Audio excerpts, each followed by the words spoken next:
The committee will please come to order. A quorum is present. The committee meets today pursuant to notice to consider HRES 461, condemning the use of elementary and secondary school facilities to provide shelter for aliens who are not admitted to the United States. HR 1147, Whole Milk for Healthy Kids Act of 2023. HR 2813, Self-Insurance Protection Act. HR 2868, Association Health Plans Act. The chair announces that requests for recorded votes as to amendments may be rolled pursuant to Clause 2 of Rule 11 of the Rules of the House of Representatives and Committee Rule 14B. Without objection, the chair may recess the committee at any point. It is my intent to hold a first series of votes following floor votes this afternoon. Any recorded votes that are requested following floor votes will occur at the conclusion of all debate. I now recognize myself to make an opening statement. The committee is meeting today for consideration of 4 bills that improve student outcomes and health care options for small businesses. The first 2 bills being considered today are HRES 461, a resolution condemning the use of public elementary and secondary school facilities to provide shelter for aliens who are not admitted to the United States, and HR 1147, the Whole Milk for Healthy Kids Act, legislation that ensures students have the necessary nutrients to learn and grow. Both bills, in their own way, protect our posterity by ensuring the safety, security, and health of our nation's children. HRES 461 addresses concerns that Democrats are compromising the welfare of our school children by inviting illegal immigrants into our public school gymnasiums. In New York, Mayor Eric Adams has opened the doors of current and former public schools to asylum seekers. Immigrants are flooding across our porous border already to the tune of 10,000 aliens a day in the last month. We don't need more state-backed incentives for them to migrate to America on the taxpayer's dime. The safety and education of our school children should be paramount. This Democrat public facility asylum policy is unsafe and anti-education. Passing HRES 461 sends a full-throated message to New York City, the Biden administration, and local leaders across the country that the safety and education of American school children should not be subject to their pro-illegal immigration whims. The Whole Milk for Healthy Kids Act empowers food service providers and parents to make choices regarding the health and well-being of their school children. Under current Obama-era restrictions, milk choices are limited to fat-free and low-fat options in our nation's schools. Each of the health care bills under consideration today addresses a common theme: affordability. Every job creator who offers health coverage to their workers has asked this question for years now: how do we lower health care costs for working Americans and their families? In fact, we heard this earlier in the year during a HELP subcommittee hearing. Expert testimony revealed that health care affordability is a decades-long concern for small businesses. Each year, the National Federation of Independent Business takes a poll of its small business members to determine their biggest concerns. For at least 32 straight years, the cost of health insurance has topped their list. 32 years is a long time. So when our charge on this committee is to respond to health care concerns for working Americans, I take it to heart when surveys reflect their prolonged discontent. I imagine there are 2 possible reasons for this. 1, we're too slow to legislate. 2, we're too hasty to regulate. A major factor in healthcare price inflation is overregulation and overreach from our federal government. It's no coincidence that in the areas where government is most involved, like education and healthcare, prices have risen the fastest. Therefore, I'm proud of the 2 healthcare bills under consideration today, which cut red tape to deliver lower health care prices. The Association Health Plans Act, H.R. 2868, would bring American families, workers, and job creators much-needed relief. AHPs have untapped potential to unleash incredible savings, with some evidence of these plans saving workers up to 50% on health insurance. This bill lowers costs by allowing small businesses to pool their resources together, therefore leveling the playing field between small and larger businesses. With more bargaining power, they can compete with larger economies of scale for better premium options. The final health care bill the committee is marking up today is the Self-Insurance Protection Act. When the ACA passed, some experts predicted that premiums would go up and self-insurance would become an enticing option for larger companies and even low-risk, smaller ones. Boy, were they right. To make self-insurance viable, smaller companies need access to a specific insurance known as stop-loss. Stop-loss insurance protects them against catastrophic health claims that they would otherwise be unable to afford. But government regulators encourage access to stop-loss insurance by threatening to redefine it and over-regulating it. I think each of these bills is a win for the American people. If every member today votes for these proposals, they can return to their home districts and go to their local small businesses and say, hey, look, this is what I'm doing to claw back 32 years of health care price inflation for you. That's a message I wholeheartedly endorse, and I know committee Republicans are likewise committed to fighting for lower health care costs. Therefore, I urge a yes vote on H.R. 2868 and H.R. 2813. With that, I yield to the ranking member for his opening remarks.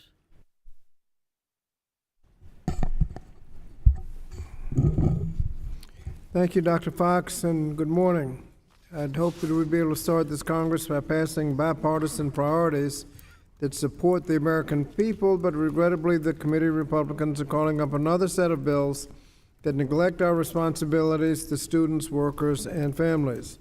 For example, we're considering a proposal that further politicizes classrooms while doing nothing to improve student safety. The claim is that HRes 461 is about student safety, but we're ignoring what parents are demanding and what is truly endangering students. You've blamed books, then you've blamed bathrooms, now you're blaming immigrants in school gymnasiums. How far will you bury your heads in the sand and deny the real threat to school safety is gun violence? In fact, according to the Kaiser Family Foundation, guns are the leading cause of death among children and teens. Any conversation about school safety that does not address gun safety is not a serious conversation. Next, we're considering a bill that ignores the science and guidance from nutritionists and pediatricians. Current dietary guidelines, which are determined by child nutrition experts and public input, make clear that low-fat and fat-free milk are the healthiest options for children. I'm particularly frustrated that the majority is proposing to break our committee's long bipartisan practice not to consider standalone child nutrition legislation outside of the child nutrition reauthorization. Healthcare bills under consideration today would be the next thing that we're going to do, make it harder for workers and families to find affordable and high-quality insurance. The Association Health Plans Act does nothing more than recycle futile attempts to sabotage the Affordable Care Act. Association plans might lower premiums for some enrollees, but they do so by skimping on benefits and increasing costs for others. They leave behind the more expensive for people to cover and undermine the core promise of the ACA that everyone can pay a reasonable rate for their coverage. These are different from large businesses. In large businesses, you cannot create your own pool. Your employees are your pool. With the association health plans, you can cherry pick low-risk, young, healthy people who could come and form a separate pool, and obviously the ones left behind, on average, will be paying more. If you can, to make add insult to injury, if someone in an association plan gets sick and starts running up the cost, they can leave the association plan, get back into the regular Obamacare insurance pool to keep the costs low for the association. Well, that's not fair, because everybody who's paying slightly higher prices so that people can get into an association are essentially providing backup coverage for those in the association health plans. Under Obamacare, everybody pays the average, notwithstanding pre-existing conditions and everything else. What the Association Health Plans Act will do will be allow young, healthy people to get out, pay a slightly lower premium while they're healthy, and everybody else pays a little more. That does nothing for those that can't cherry pick a group to be in a low-cost plan. But that's not the purpose of the bill. It's just to look out for the privileged few. Similarly, the Self-Insurance Protection Plan attempts to unravel the ACA by preventing critical consumer protections from being applied to stop-loss insurance. When subject to appropriate guardrails and regulations, stop-loss can mitigate risk for self-insured group plans, but the stop-loss is increasingly designed to mimic health insurance while not following the rules that apply to everybody else. This bill will make it virtually impossible for the federal government to protect consumers from abusive stop-loss practices, and most disturbingly, it takes the unprecedented step of invalidating state laws that are designed to protect consumers while protecting other states from enacting similar laws in the future. Ultimately, these four bills fall short of our promise to protect students, strengthen child nutrition, and access affordable quality health coverage. If we're serious about fulfilling our promise of helping students, we can work together to end gun violence in school. We can comprehensively reauthorize federal child nutrition programs, and we can actually lower the cost of quality health insurance for workers and families. The bills before us do none of these, and therefore I urge my colleagues to oppose all four. I yield back. Thank you, Mr. Scott. Without objection, all other members who wish to insert written opening statements into the record may do so by submitting them to the committee clerk electronically by the end of the day today. House rules require that a copy of the measures be made available to members and the public at least 24 hours in advance. Pursuant to the notice for today's meeting, a copy of the measures were made available to members and the public at least 24 hours in advance. With the exception of the House resolution, each bill being marked up today shall be open to amendment at any point, and the chair will allow members to offer amendments in a manner not prohibited by House or committee rules. Pursuant to House procedure, the resolution will be open to amendment in two parts. First, the text, and when no further amendments to the text is offered, the preamble will be open for amendment. Additionally, without objection, members who have more than one amendment to a bill wish to offer their amendments en bloc may do so. The committee will now proceed to the consideration of the text of the resolution HRES 461.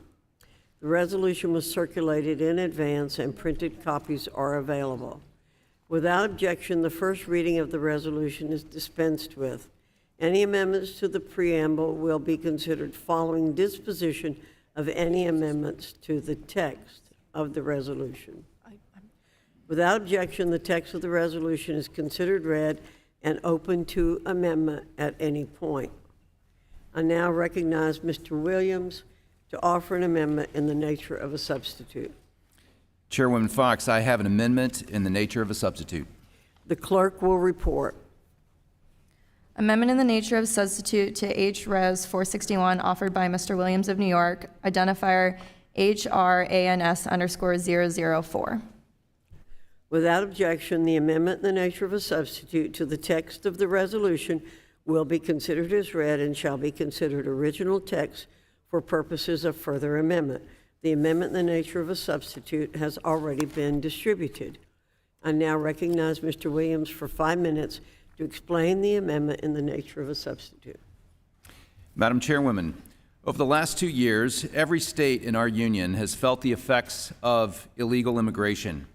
Within the past month, up to 10,000 aliens have crossed the southern border per day. This is not sustainable. House Resolution 461 is 2 pages long and takes about a minute to read. The resolution sends a clear and powerful message. Congress will not tolerate local and state officials using taxpayer-funded schools and facilities to play cleanup for President Biden's broken border policies. In my home state of New York, Governor Hochul proposed offering up SUNY campuses to house illegal migrants. Similarly, NYC or New York City Mayor Adams announced plans to repurpose 20 public school gymnasiums as overflow housing.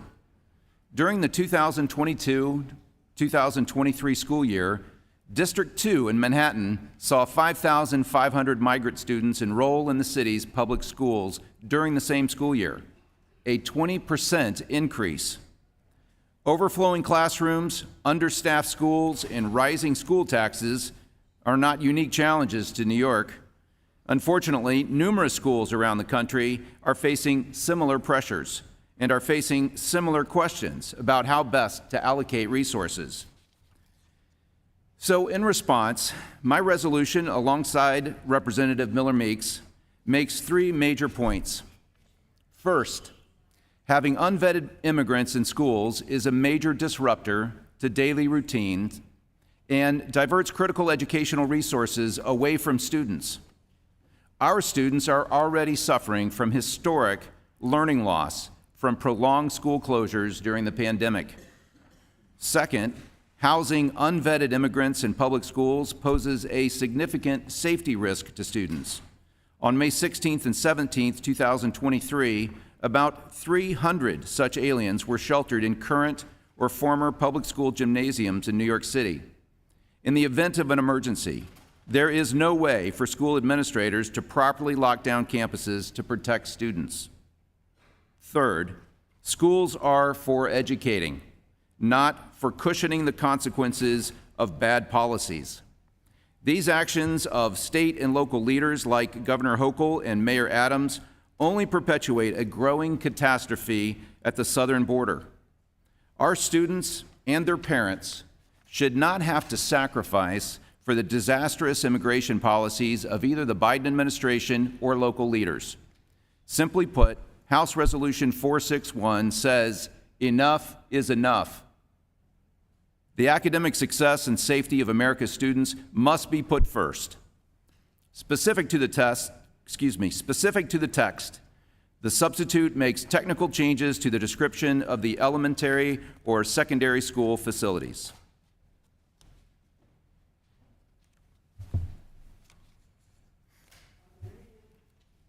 Are there any members who wish to be recognized for further discussion on the amendment in the nature of a substitute? Mr. Scott, you're recognized. Thank you, Madam Chair. I move to strike the last word. You're recognized for 5 minutes. Madam Chair, I move to strike. Madam Chair, there's a long history of schools being used to shelter people in case of emergency or disaster. In fact, guidance by the Federal Emergency Management Agency, or FEMA, the U.S. Department of Homeland Security, includes that schools are among other locations, such as houses of worship and community centers, that should be used as a congregate shelter in such emergencies. Schools are regularly used as shelters in states that are affected by hurricanes, including Texas, Florida, and North Carolina. And for example, schools constituted 22% of the shelters after Hurricane Katrina. And since the resolution specifically calls out New York City, it's worth noting that it has a long history of using schools as shelters after hurricanes. For example, they used schools as shelters after Hurricane Sandy, even though school was still in session. Weather-related emergencies are not just the only reason localities use schools as shelters. Just 6 months ago, a city in Texas prepared vacant schools to shelter migrants. The majority claims that the use of schools as shelters will not divert educational resources away from students, but there's been no evidence presented that education funds are being used to shelter the asylum seekers. Majority has also pointed out that students have already been affected by learning loss, but there's no evidence demonstrating that sheltering asylum seekers in gymnasiums in any way compounds learning loss, and Congress has provided assistance to schools to address learning loss, including providing resources through the elementary and secondary school emergency relief fund.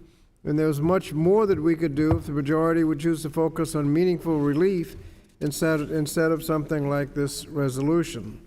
Majority claims that the use of schools as shelters will compromise the safety of enrolled students. And I'll point out again that according to the Kaiser Family Foundation, guns are the leading cause of death among students and teens. So any conversation about school safety that does not include gun violence is not a serious conversation. The majority claims that the use of schools as shelters will impede students from having a safe place for recreation and physical education. There are many elementary schools in which students only use the gymnasium for PE once a week, and the only other recreation they receive is a brief outdoor recess period each day. This resolution is another example of the majority creating a platform for their culture war. If any issue is truly about people being sheltered in schools and the resulting possibility of diverting funds and student safety, then the resolution should condemn the use of schools as shelters in all instances. This resolution provides the majority an opportunity to discuss immigration policy, which is not in the jurisdiction of the committee, and to try to demonstrate that they care about school safety despite their unwillingness to address the issue of guns, which is also not necessarily in our jurisdiction. This is a waste of time, and so I urge my colleagues to oppose the resolution, and I yield back. Thank you, Mr. Scott. Does any other member wish to speak to the amendment, the nature of a substitute? Congresswoman Bonamici, you're recognized for 5 minutes. Thank you, Madam Chair. I move to strike the last word. You're recognized. Thank you, Madam Chair. I want to speak in direct opposition to this offensive and needless resolution. It ignores the real problems both in schools and with our immigration system. It's factually and morally wrong to operate on the assumption that an asylum seeker or migrant, typically people of color, are dangerous. A resolution based on that premise endangers people in our own communities who have faced spikes in hate crimes and racially motivated violence.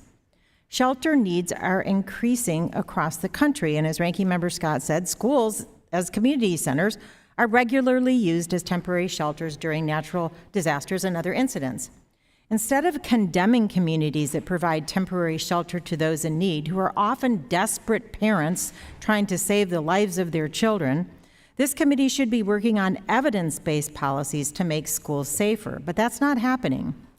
Unfortunately, the culture wars many of my colleagues are waging target and ostracize the most vulnerable students.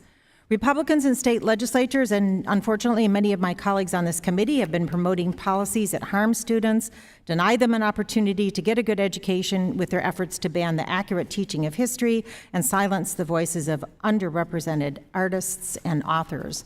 Many of our Republican colleagues on this committee are actually putting LGBTQI+ students in danger by banning them from equal participation in school activities, denying them the opportunity to receive the care they need and deserve, and weaponizing federal civil rights laws against them.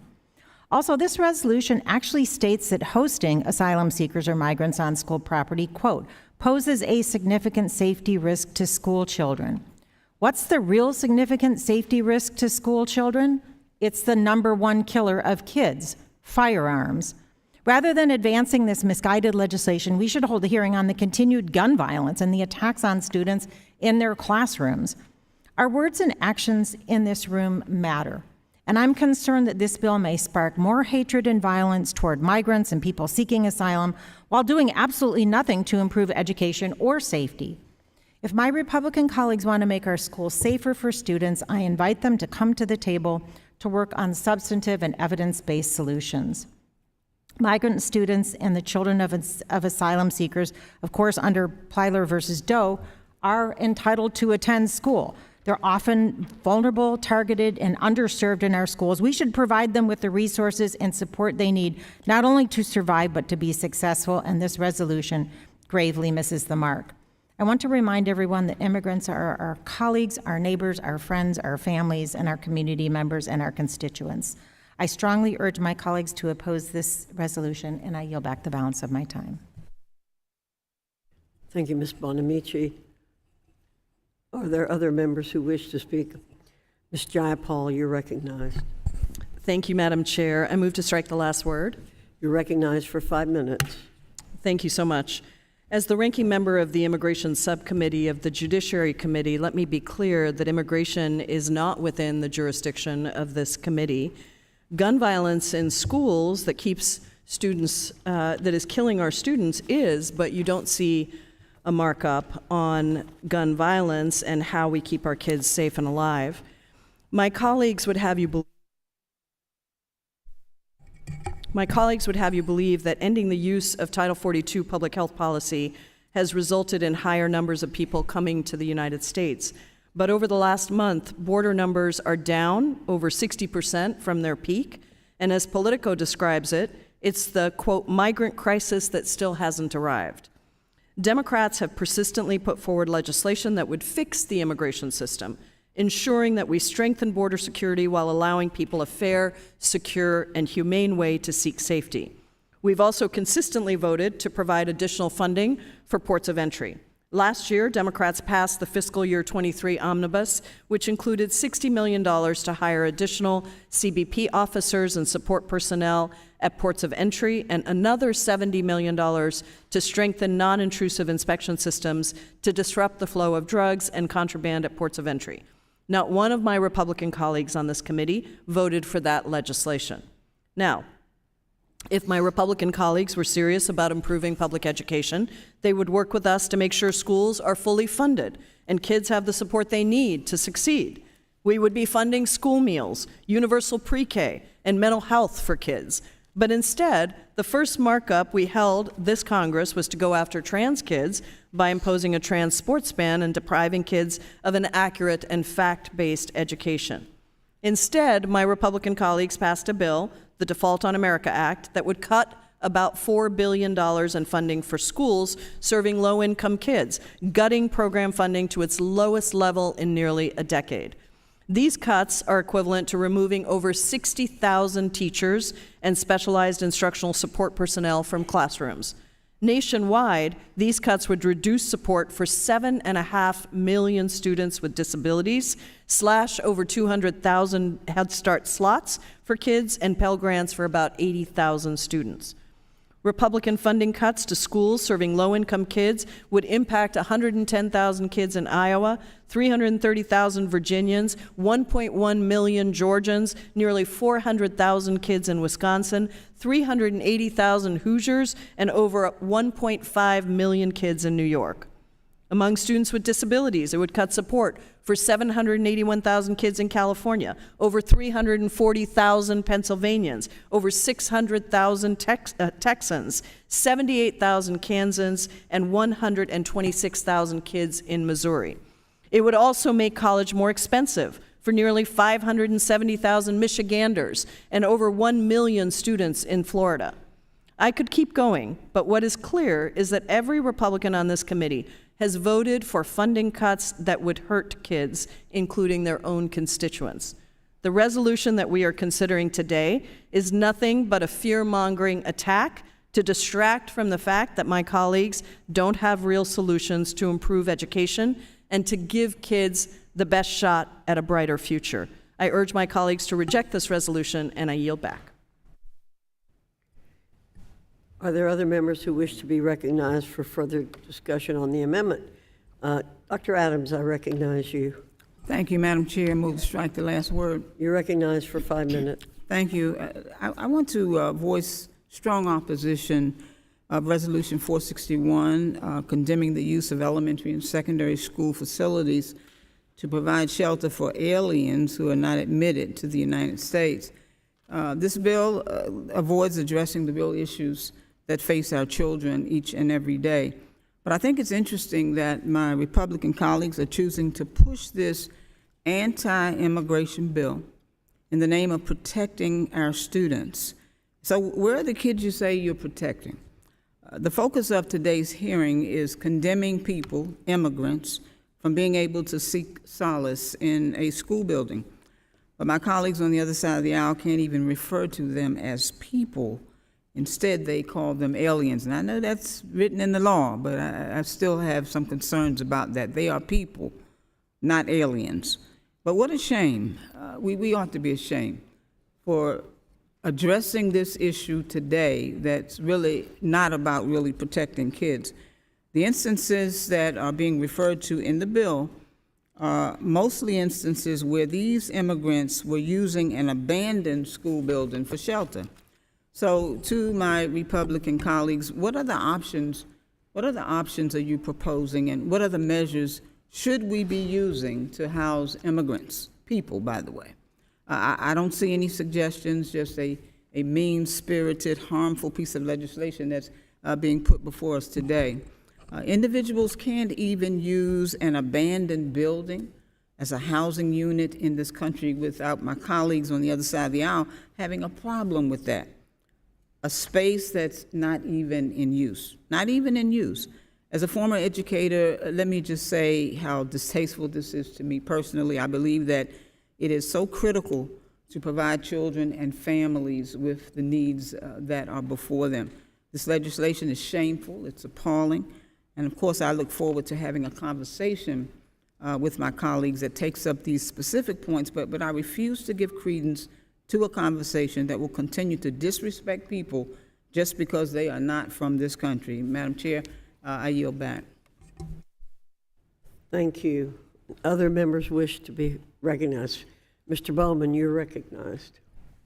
Thank you, Madam Chair. I move to strike the last word. You're recognized for 5 minutes. You know, prior to coming to Congress, I had the privilege of working in education for 20 years as an elementary school teacher, high school dean, and middle school principal for 10 and a half years. And I can't tell you how much I loved my immigrant students in my schools. I loved my children from Guatemala, El Salvador, Honduras, Venezuela, and wherever they came from. They came through tremendous strife and struggle seeking refuge in our country, and my school and school district was able to provide that with education.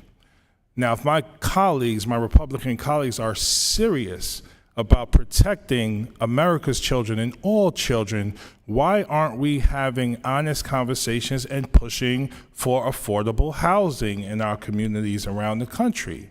If we are serious about protecting our children, why aren't we pushing for common sense gun reform legislation?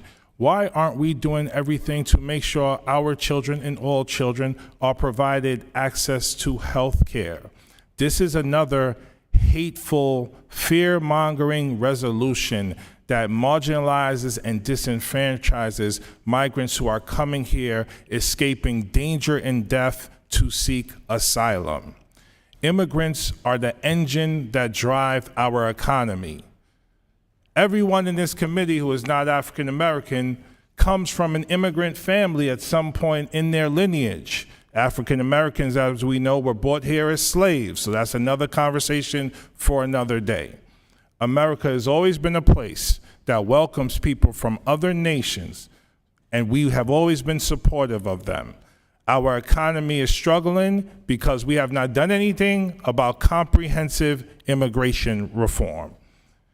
We need to make sure immigrants who come to our nation are met with open arms, and we need to invest in their care because they are contributing members to our economy.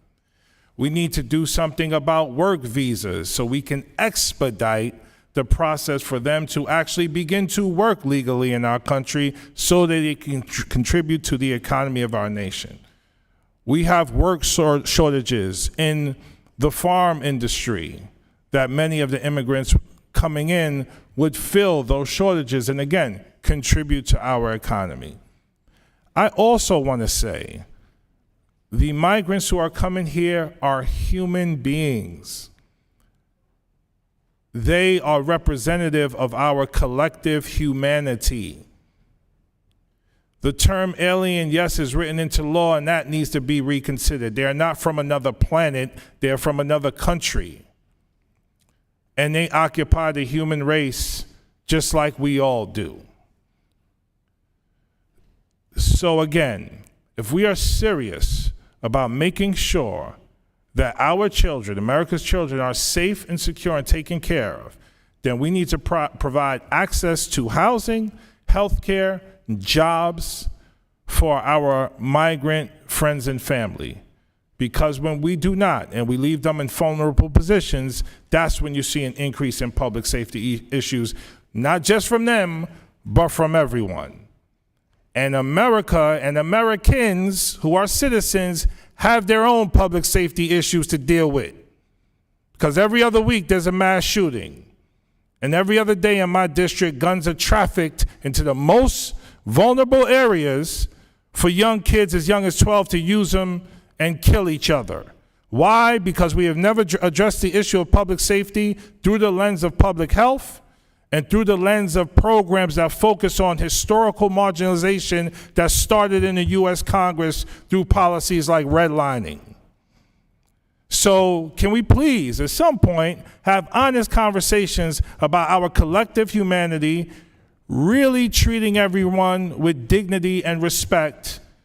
Because if we have those conversations and we pass legislation in doing so, you'll see America go to the next level for all people, not just one small group of people that want to maintain power in our country. I urge my colleagues on both sides of the aisle to reject this harmful, hateful, unnecessary resolution. And I yield back.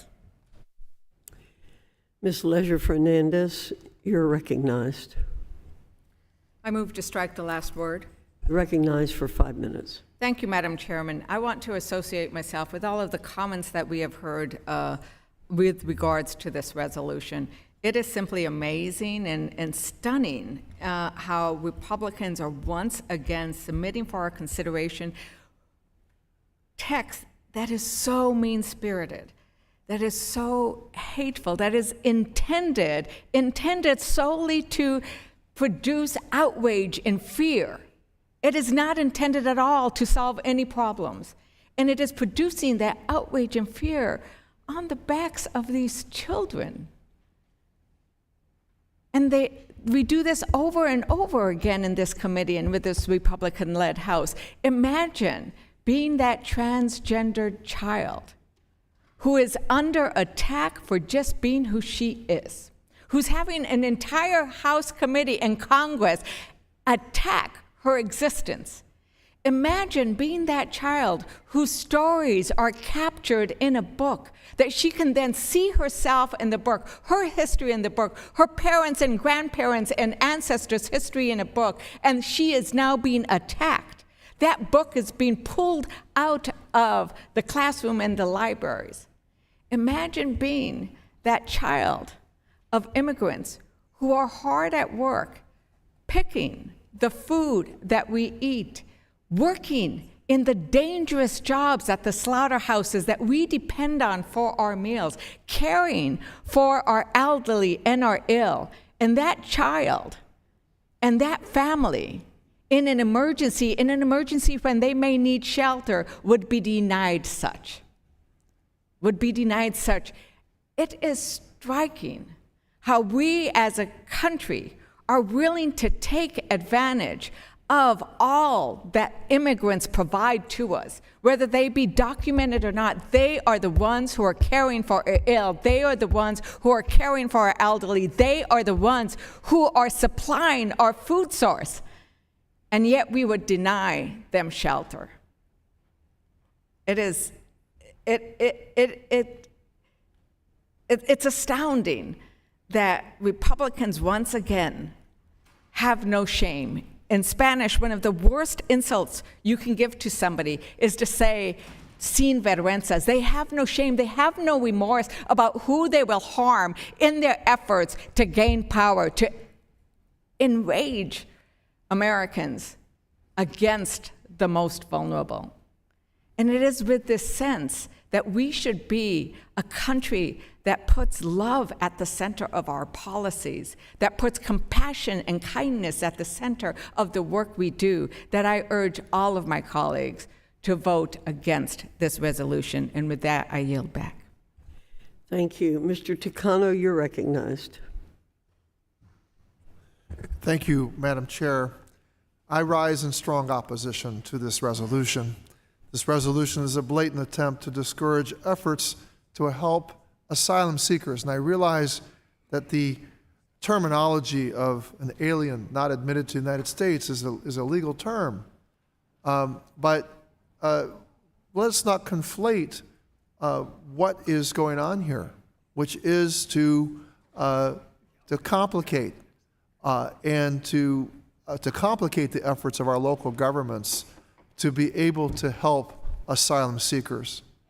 I am reminded of the story of the St. Louis, the ship the St. Louis in 1939, which was carrying about 900 Jews trying to leave Europe. It was not able to have these individuals enter Cuba, and our country shamefully did not admit them. These were asylum seekers seeking asylum from as we all know, what was the Holocaust in Europe. Canada did not accept them. We cannot turn our conversation, our conscience away from asylum seekers coming to our country.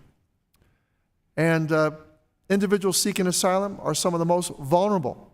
They are often fleeing violence from their home countries today. They arrive in dire straits. Yet here we are in the Education and Workforce Committee marking up a resolution to condemn the use of elementary and secondary school facilities to provide shelter to asylum seekers. Let me repeat again, asylum seekers.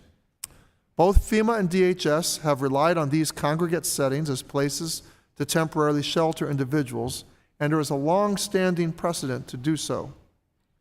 There have been instances all over the country, ranging from Florida to North Carolina, to use schools as community hubs and to provide refuge when necessary. Even the state of Texas prepared vacant schools to shelter immigrants only 6 months ago. Schools, community centers, and places of faith are commonly used as intermediaries to shelter individuals. This has been common practice for years, and an individual's immigration status should not be a prerequisite to be sheltered. This is what the Republican Party wants to focus on. We have so many other pressing issues facing our country, and let me remind my colleagues across the aisle that this is the Education and Workforce Committee. We do not have jurisdiction over immigration issues. This is simply another flagrant attempt to pursue a culture war. HRES 461 simply provides the majority with another opportunity to discuss immigration policy, thinly veiled under the apparent disguise of school safety. If this committee was truly serious about pursuing issues regarding school safety, we would not be discussing this resolution today. Resolutions expressing the sense of Congress on specific issues are not typically marked up at the committee level. And when they are usually non-controversial statements of bipartisan support. So I also contend that this is a misuse of our process. The resolution before us today does nothing more than direct attention to a hot-button issue that has been blown out of proportion. There are an abundance of issues this committee could be tackling today, but quite frankly, this is not one of them. We can and should do better for our students. I urge my colleagues to oppose this resolution. I yield back. Thank you, Mr. Takano. Mr. Grijalva, you're recognized. Thank you, Madam Chair. We strike the last word. You're recognized for 5 minutes. Thank you. Let me quote from the resolution. In the prohibition of using elementary and secondary school facilities to shelter people in need, human beings. The rationale is it would divert educational resources from children already suffering from historic learning loss, compromise the safety of enrolled students, impede students' access to safe recreation and physical education, and may disrupt the ordinary routines of the school day, and of course blames the Biden administration for a failed border policy. That's the rationale. But in reality, nothing that is stated is reflected in the resolution.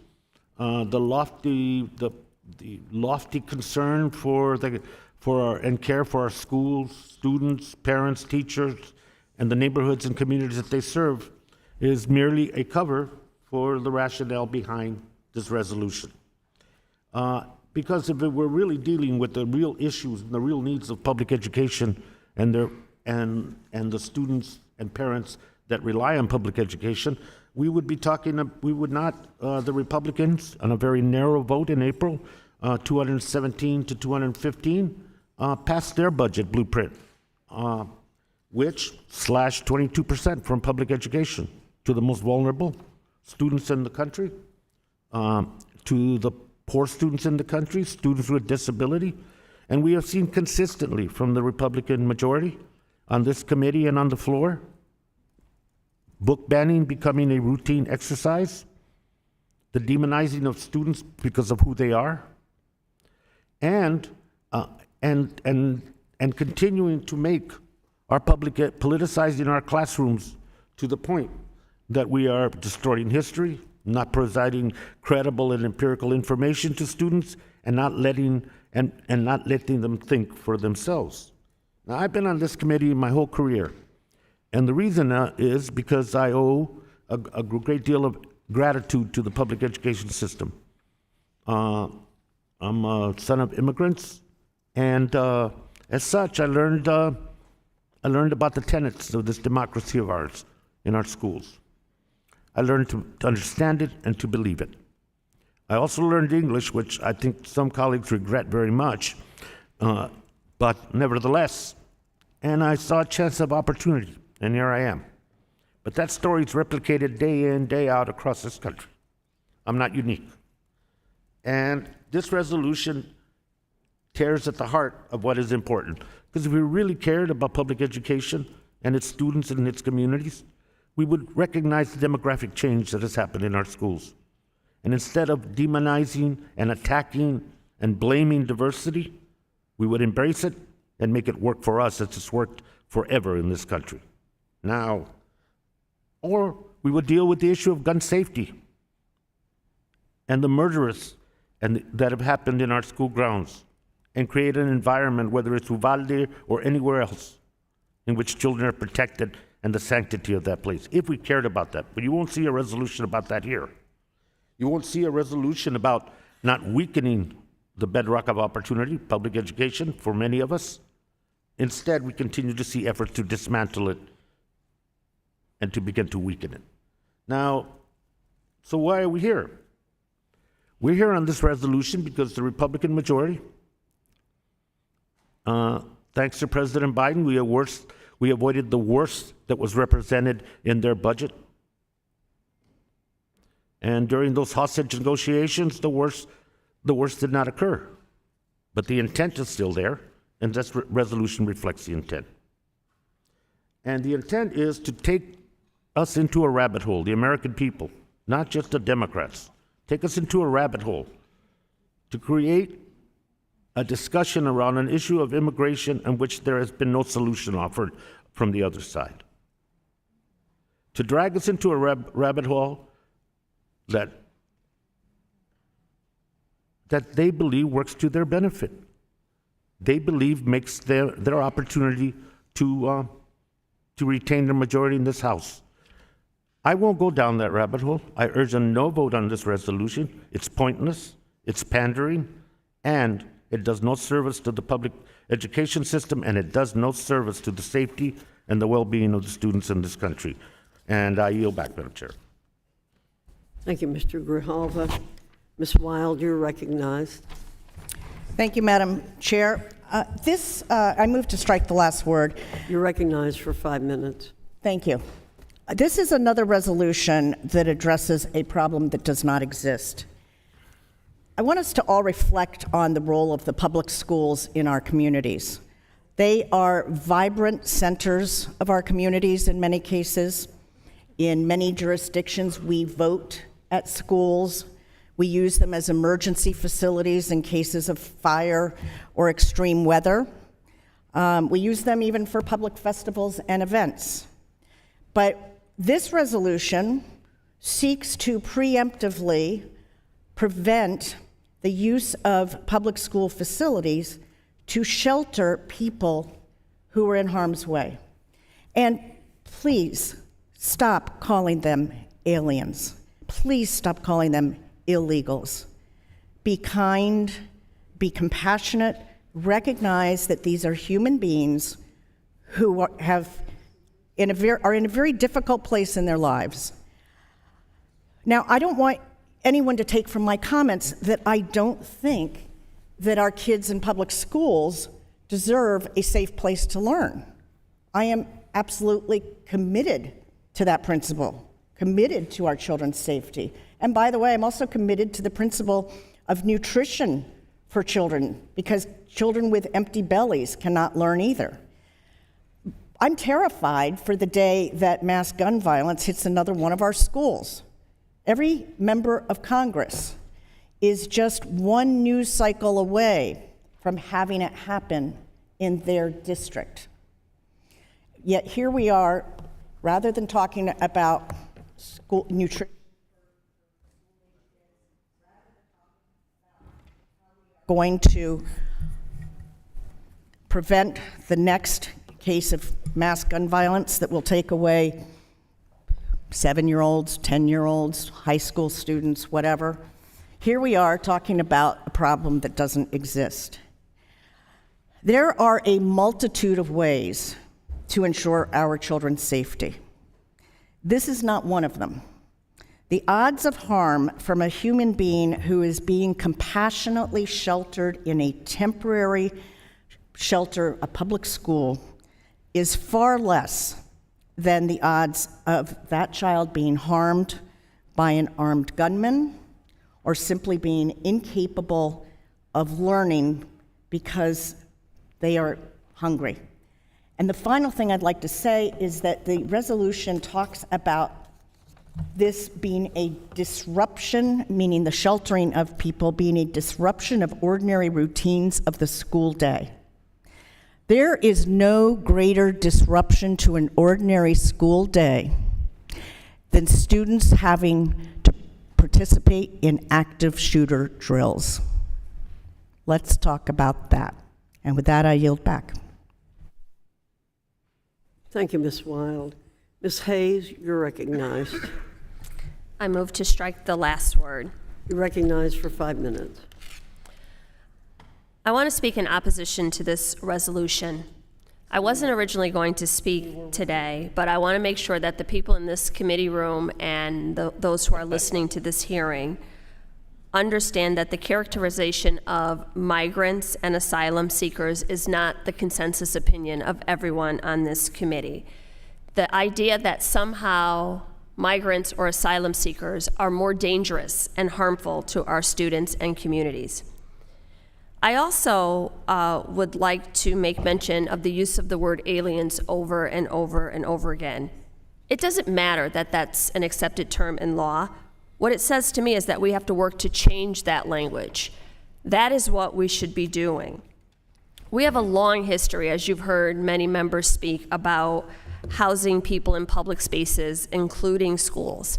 I live in Connecticut, and during Superstorm Sandy, when hundreds of thousands of people were without power, schools were used to house them.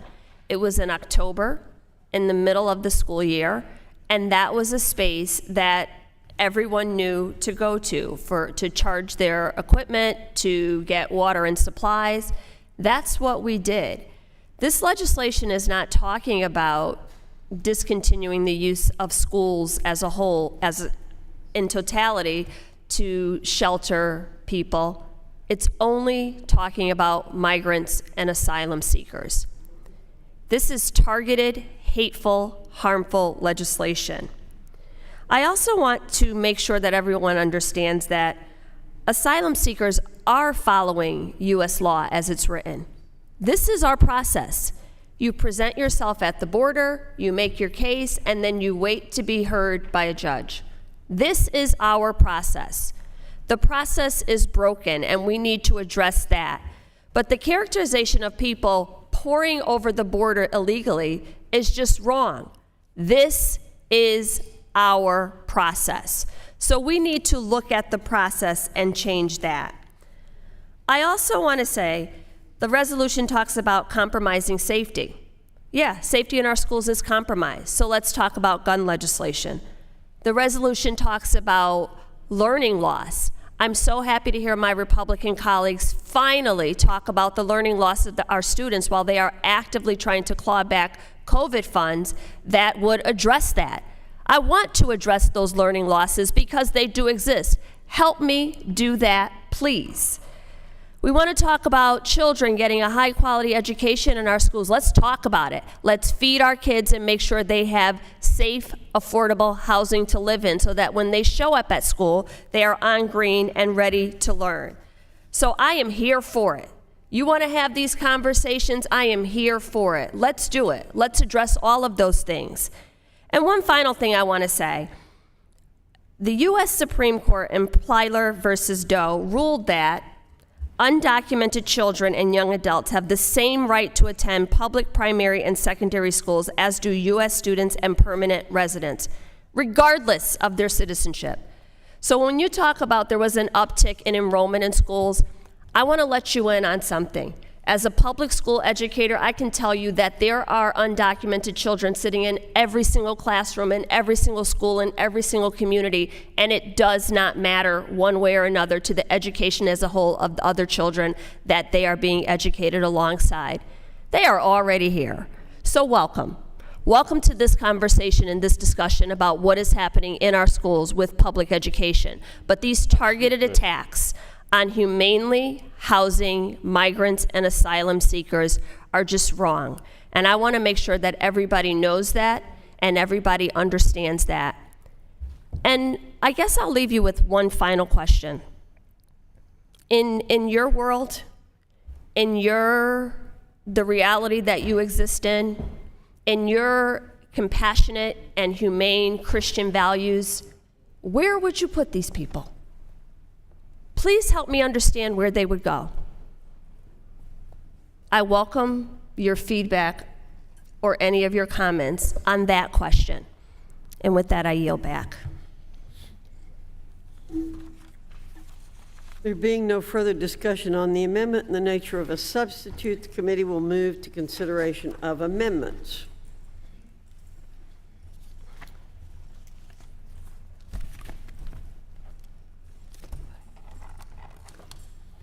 All right.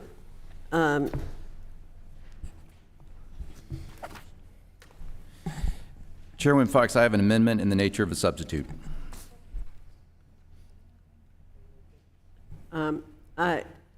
Would the gentleman suspend? Yes, I suspend.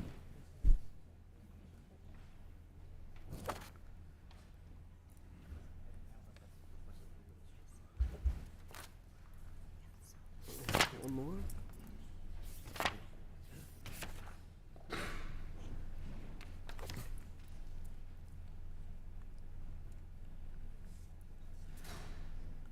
There being no further debate on the amendment in the nature of a substitute, the question is on the amendment in the nature of a substitute. All in favor say aye.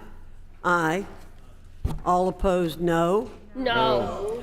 In the opinion of the chair, the ayes have it, and the amendment in the nature of a substitute is agreed to. For what purpose does the gentleman seek recognition? Recorded vote. The gentleman requests a recorded vote. One moment.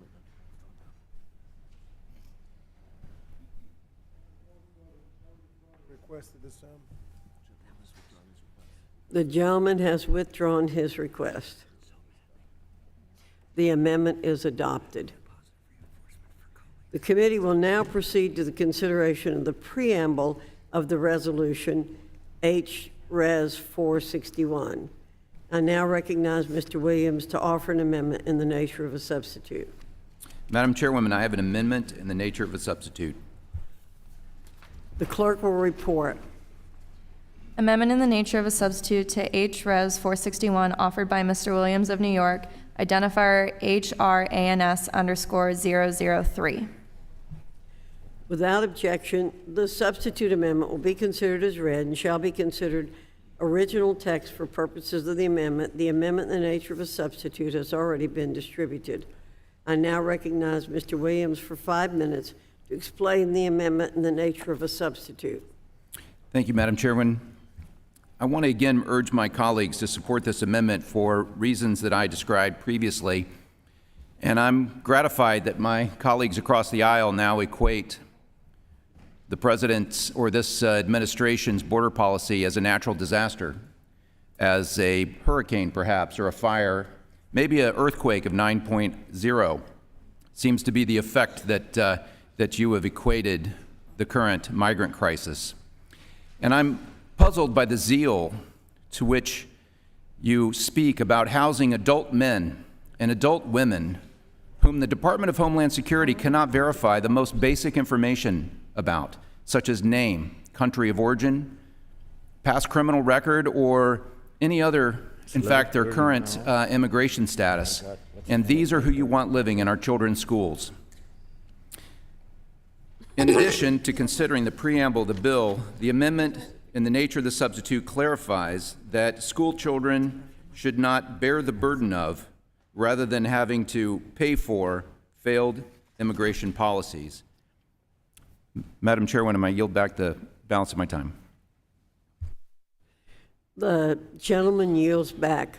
Are there any members who wish to be recognized for further discussion on the amendment in the nature of a substitute? Mr. Scott, you're recognized. Thank you, Madam Chair. I move to take the last word. You're recognized for 5 minutes. Madam Chair, as I've already stated, there's a long history of schools being used to shelter people in cases of emergency or disaster, including FEMA listing schools as an option for congregate shelter in such instances.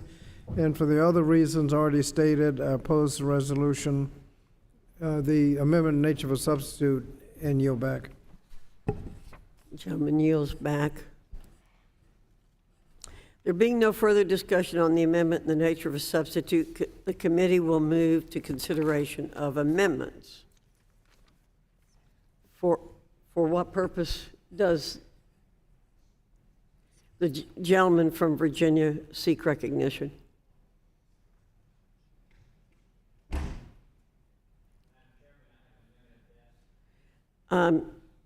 The clerk will report the amendment. Without objection, the amendment will be considered as read. Amendment to the amendment in the nature of a substitute to H.Res. 461 offered by Mr. Good of Virginia, identifier Good_040. You want to do a point of order? Okay. The gentleman is recognized for 5 minutes in support of the amendment. Thank you, Madam Chairman. My amendment combats harmful sanctuary city policies by including language in this resolution stating that schools who are housing aliens shall not be eligible to receive federal funds. If your city is going to illegally harbor aliens, you should not get taxpayer dollars to bail you out for the costs and the problems that inevitably ensue. With our nation's fiscal situation, record deficits, record national debt, not to mention the strain on our healthcare systems, education systems, social services, and national security from Biden's border invasion, what do American families get from their subsidization of schools that harbor illegal aliens? The announcement from New York City that immigrants or illegal aliens would be housed in public school gyms is the latest demonstration of the failed Biden border policies and the crisis that he has willfully created. Article 4, Section 4 of the Constitution says that our federal government shall protect each state against invasion. However, President Biden has completely abdicated his responsibility, and American school children and their teachers are suffering for it. I think Lillian, the mother of a kindergartner and second grader at New York's Beacon School of Excellence, summed it up effectively when she stated quote, "Why would I bring my children to a school where there are grown adult men in their gym?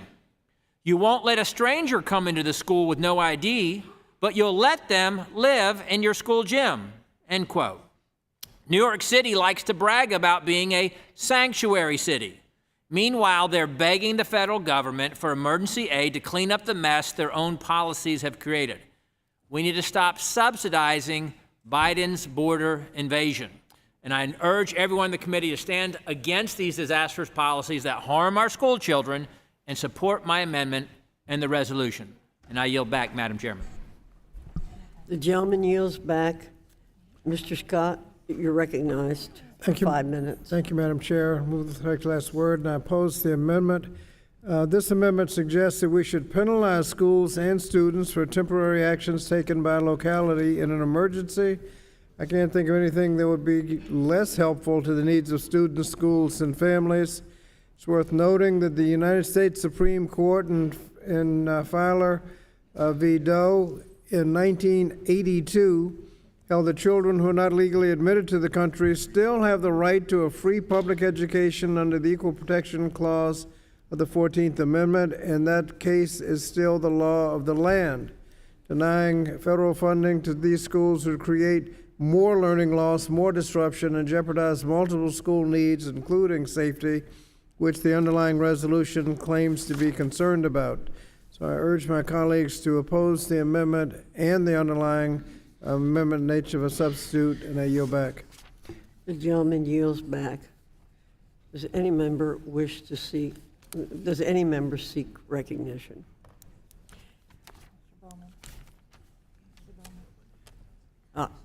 Mr. Bowman, you're recognized for 5 minutes. Thank you, Madam Chair. I would like to strike the last word. You're recognized for 5 minutes. I would like to speak in opposition to this amendment for several reasons. Number one, since New York City has been mentioned multiple times, and since my background is as an educator in New York City schools, I just want to highlight for everyone in the audience and my colleagues across the aisle that New York City is what we consider a Title I district. It's a school system that cannot survive without the Title I funds that come from the federal government. The reason why the federal government had to step in, I believe, in 1965 to provide Title I resources to lower income communities is because of redlining that was allowed by the federal government in past legislation, which led to the underfunding, the chronic underfunding of schools simply based on race. If you were Black or Latino in a particular community, your schools were underfunded, while schools in white suburban communities that had access to federal funds to buy housing, those schools received additional funding. So now this amendment seeks to double down on prior racist policy by implementing present-day racist policies in targeting of Title I school districts. I also want to take exception to the term invasion as we describe what's happening here with migrants coming to our country seeking asylum. There's a long history of that word invasion being used to describe migrants, particularly from Latino countries coming into our country by white supremacists in their fear-mongering around the arrival of immigrants in our country. So I take incredible exception to that word invasion. We are not being invaded. People are coming here to seek asylum, as is the history of the United States. Much of this anti-immigrant rhetoric and policy is aligned to something called the Great Replacement Theory, which was condemned by this Congress in last Congress, and I am proud to be the author of that resolution. The Great Replacement Theory states that the white race is under attack by blacks, Jews, and immigrants, and we must do something about it. And many of the mass shooters in our country have identified the Great Replacement Theory as being the motivating factor to their mass shooting, including the Buffalo mass shooting in upstate New York. So the hateful divisive rhetoric is in the resolution. The hateful, divisive rhetoric is a part of one of the amendments. The hateful, divisive rhetoric is historical as per redlining. And the anti-immigrant sentiment is directly connected to the Great Replacement theory. Now, I know none of my colleagues on the other side of the aisle will admit to being racist. And I don't think they are. But when you look at the rhetoric and you hear the talking points and look at the legislation that's put forward, what are we to say? The gentleman will suspend. I want to remind the gentleman that you cannot engage in characterizing the other members' positions or calling their position, engaging in personality characterizations. Thank you, Madam Chair. It's just very frustrating because it seems like the legislation itself engages in personalities when it refers to a group of people that is derogatory. So if the legislation is doing it, and we're using words on the other side of the aisle like invasion, as if it's an army coming to our country, is that not personalities? Thank you, and I yield back. The gentleman yields back.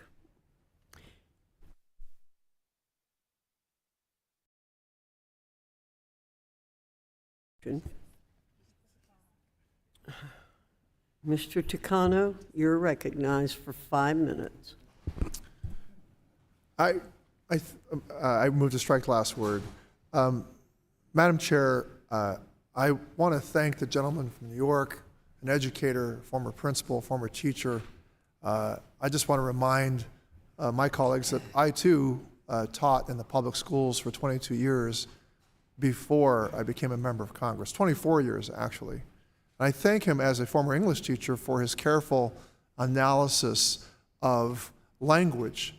And I too object to the terminology of invasion and his observation that such loaded terminology itself becomes an engagement in personalities. And so I object also to the notion that denying school systems across this country federal funding when they are trying to, when they're part of responding to a local emergency. And I remind you that these local emergencies involve asylum seekers, people who are trying to flee desperate situations. And I cited before the example, the shameful example of the ship, the St. Louis, before World War II, in a time when America First, as a slogan, as a jingoistic slogan, was being invoked in a very tragic and shameful manner. We're seeing that very same sentiment, either directly or, in this case, dog-whistled in this committee. I do not think the gentleman was engaging in personality. He was very skillfully and eloquently calling out the truth. I yield back, Madam Chair. The gentleman yields back. Ms. Jayapal, for what do you seek recognition? I move to strike the last word. You're recognized for 5 minutes. Thank you, Madam Chair. I oppose this amendment, and I just wanted to add to some of the comments of my colleagues. I was just going through and re-looking at the resolution and seeing the many places where the language is dehumanizing, and I say this as an immigrant myself, somebody who spent 17 years in this country before I had the great privilege and honor of becoming a U.S. citizen, came here at 16 by myself. And I look at some of the language of this resolution, and I do think it bears pointing out that the word alien is used consistently. I had many years where I was referred to as an alien, and I have to tell you, it was a terrible experience. I understand that it's in the law, but this administration has made efforts to change the way we talk about people, not talk about them as aliens. But in addition, the implications in these whereas clauses that somehow, and it says here, whereas hosting such aliens on school campuses poses a significant safety risk to school children, the idea somehow that these immigrant kids who are seeking asylum, whose parents are seeking asylum, are going to pose a safety threat to kids in schools, and the continued efforts to lift up this so-called illegal aliens that are coming into this country is very, very insulting. And I wanted to just give a little history lesson of the word invasion to my friend across the aisle, in case perhaps you don't know where and how that word has been used in the history and the context of our country. It goes all the way back to the Chinese immigrants. Actually, in 1873, there were ads taken out in newspapers that said Chinese invasion in capital letters, and really put the fear of God into people, that somehow we were being invaded by this force that was going to do harm to the country. But that has continued. That was not just from 1873. In fact, in 1973, there was a book called The Camp of Saints by a Frenchman named Jean Raspail, and it was about the, quote, invasion of Indian refugees into France, onto the French coast. And the gist of the book is that the French military lost their resolve to fight back against that group of Indian immigrants who were coming to France, and allowed them to enter, and it led to, instead of massacring them, by the way, and it led to the complete fall of Western civilization. And the gist of it is really that the French military lost their nerve. They didn't massacre these migrants as they landed, and that led to a collapse, not just of French civilization, but also of Western civilization. That is the book that Steve Bannon uses all the time as one of his favorite books, and quotes from that book.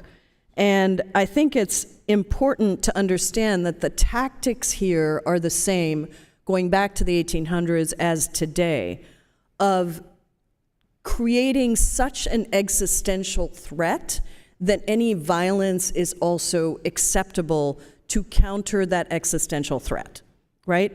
And also to dehumanize to such an extent that the violence is then seen as merited to these people who have been dehumanized. And I say this because I think that it's fine for us to debate policy on immigration. It's fine for us to have disagreements. It is not fine for us to, in any way, encourage violent rhetoric, and rhetoric that leads to violence. And this kind of rhetoric about invasion absolutely does lead to violence. Madam Chairman. I'm sorry, this is my time, and I don't think I've said anything. I request the words be taken down.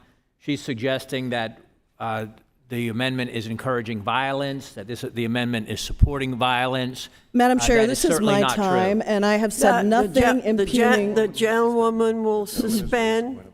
The gentleman is raising a point of order. I object to the point of order. The gentlelady has suggested that the amendment is approving or condoning violence against individuals because of using the term alien. And that is certainly not true and should not be permitted, and her words should be taken down. I object to the point of order. Madam Chair, point of parliamentary inquiry. Just a moment, Mr. Takano.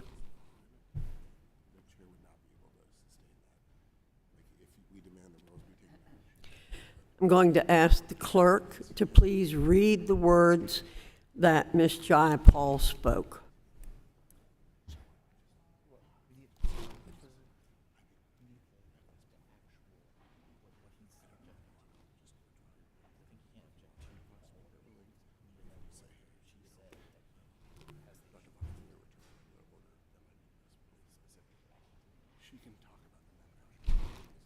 Madam Chair, I'm happy to rephrase if that is easier.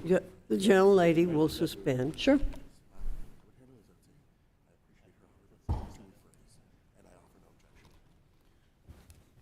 I appreciate the gentlelady's offer to rephrase, and I have no further objection. Thank you. I thank the gentleman, and can I resume my? You have 40 seconds remaining. You're recognized. Okay. Thank you, Madam Chair. I think it's very important to understand that words have meaning. Words have meaning when we use them here. They have meaning when we use them in society. And we should understand that, just as an example, the person who issued a racist manifesto right before he went on a deadly mass shooting spree in El Paso specifically used the words immigrant invasion.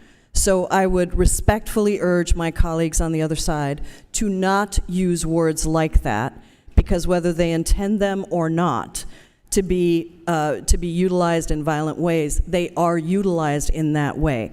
And I yield back the balance of my time, Madam Chair. Thank you.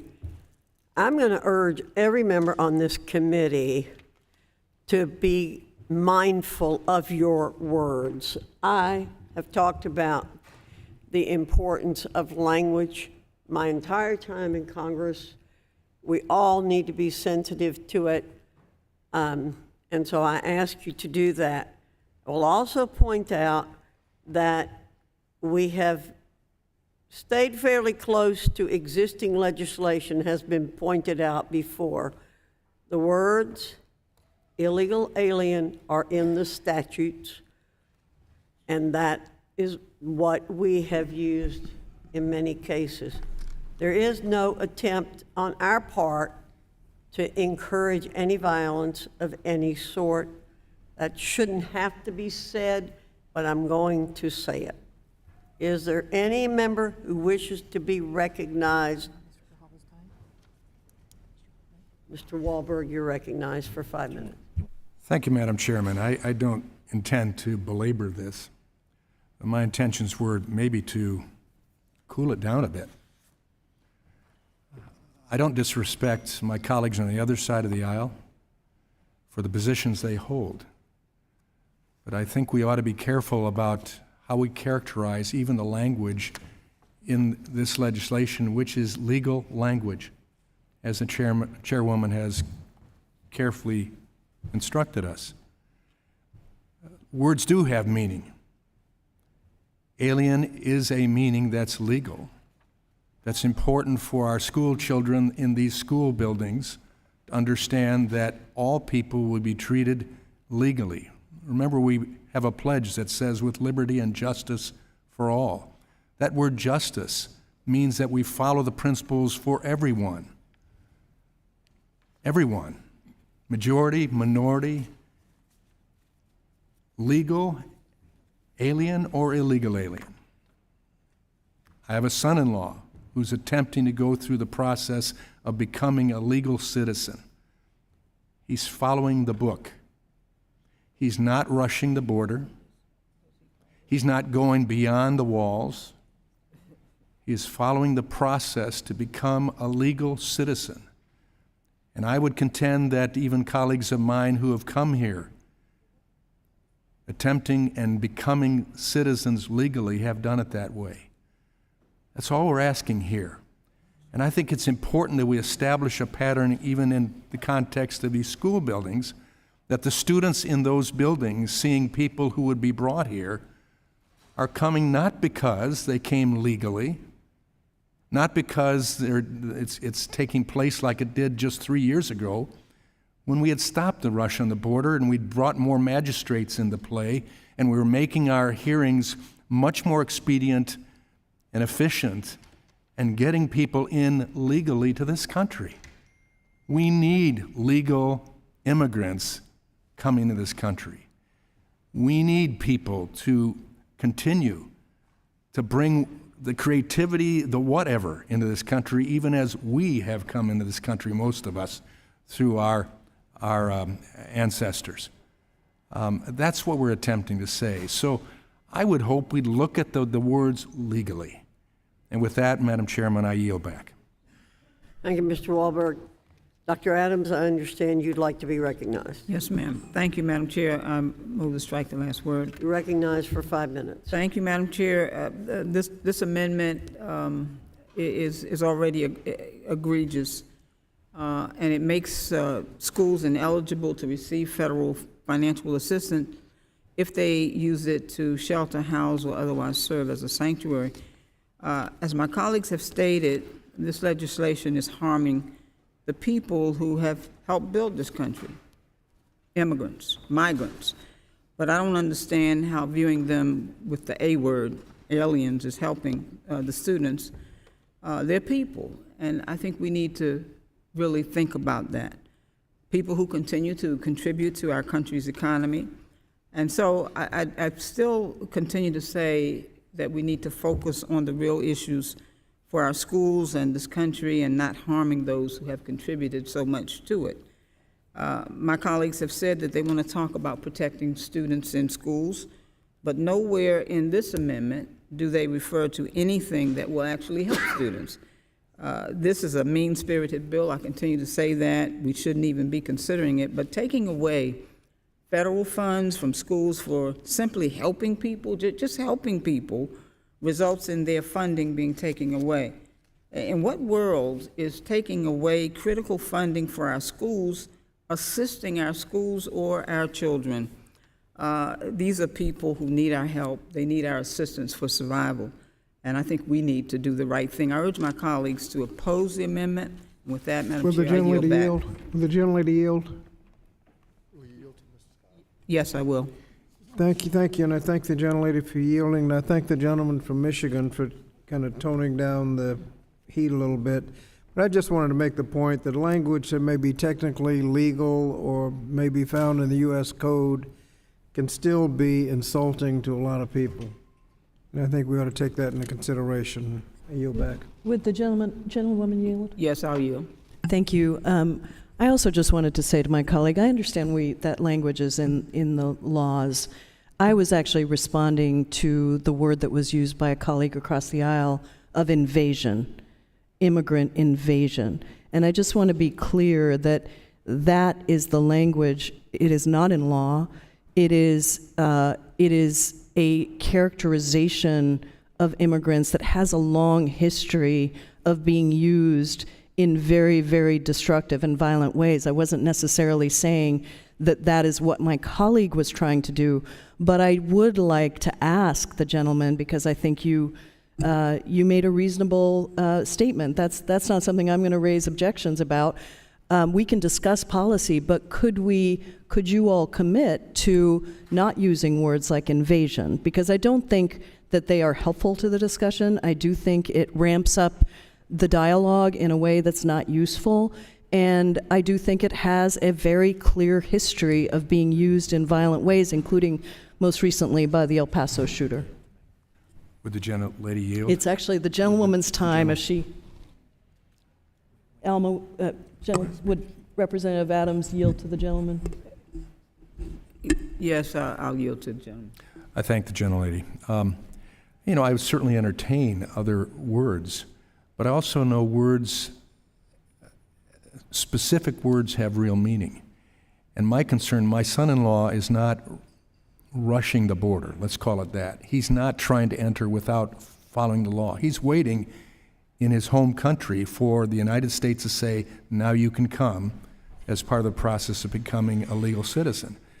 And so I understand why that term invasion, when you have an unguarded border with people rushing the border at expense, could be that term. If we could come up with a better term, I'm certainly willing to look at that. But it's still people rushing without waiting to due process. That's my concern. Yeah, no, I appreciate that. And I'll reclaim my time. We're about to lose control of this discussion here Let me- because of people have already used up their time, and I think Madam it's the Chair, gentlewoman's we time. need with the gentleman. It is the gentlewoman's time. Yeah, I want to reclaim my time if I could. I just want to and I think, again, words do matter. And I've heard, Madam Chair, many times you objecting to or not really liking the word training. It's in the law. And so, we need to be sensitive about all things that, even if they're in the law, if they are offensive, and of course that word is offensive. But I just want to point out training. I've heard many, many times, Madam Chair, you say that that's not a word that yet you would use in terms of education. So does somebody need this time? The gentlewoman yields back. I yield back.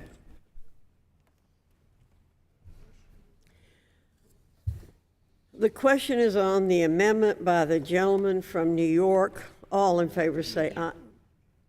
I'm sorry, the gentleman from Virginia. All in favor say aye. Aye. All opposed say no. No. In the opinion of the chair, the ayes have it, and the amendment is agreed to. The gentleman from Virginia. Mr. Scott requests a roll call. A roll call vote is ordered pursuant to the chair's previous announcement. This vote will be postponed.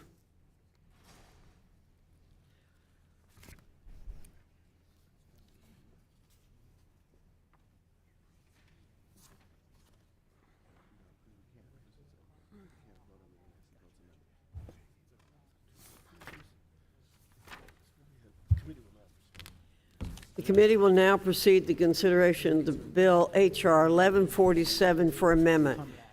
The bill was circulated in advance and printed copies are available. The clerk will designate the bill. H.R. 1147 to amend the Richard B. Russell National School Lunch Act to allow schools to participate in the school lunch program under such act to serve whole milk. Without objection, the first reading of the bill is dispensed with.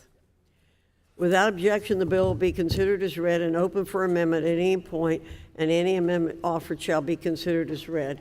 I now recognize Mr. Thompson to offer an amendment in the nature of a substitute. The clerk shall designate the amendment in the nature of a substitute.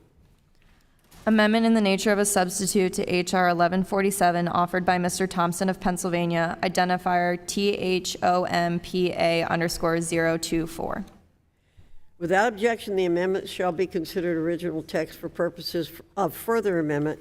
The amendment in the nature of a substitute has already been distributed. I now recognize Mr. Thompson for 5 minutes to explain the amendment in the nature of a substitute. Well, thank you, Madam Chair, for calling up this important bill. I'm glad that the committee is taking up the Whole Milk for Healthy Kids Act legislation that supports students and dairy farmers across America. Milk is an essential building block for a well-rounded and balanced diet, offering 13 essential nutrients and numerous health benefits.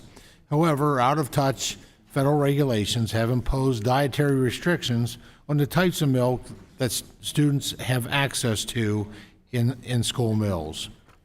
Students have been limited to fat-free or reduced fat milk since the Healthy, Hunger-Free Kids Act was enacted in 2010.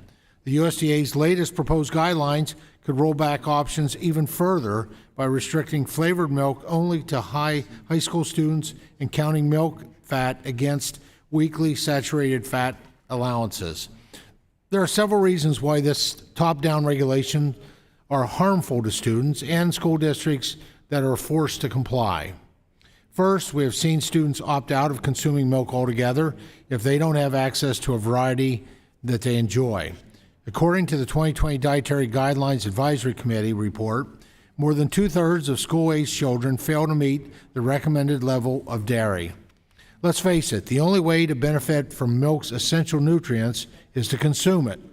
And when students turn away from milk, they often opt for far less healthy alternatives. These regulations also perpetuate baseless claims that milk is bad for our kids.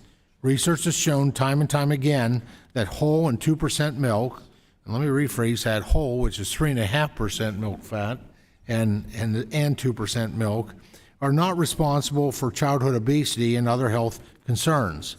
In fact, these beverages are so nutritious that research consistently shows positive health outcomes for children who consume milk. Madam Chair, I ask for unanimous consent to insert into the record 15 academic studies from researchers across the country and around the world who studied the health effects of full-fat dairy products. Without objection. Thank you. These studies show, among other things, that full-fat dairy foods have no association with high blood pressure, cardiovascular disease, type 2 diabetes, obesity, blood pressure, or cholesterol.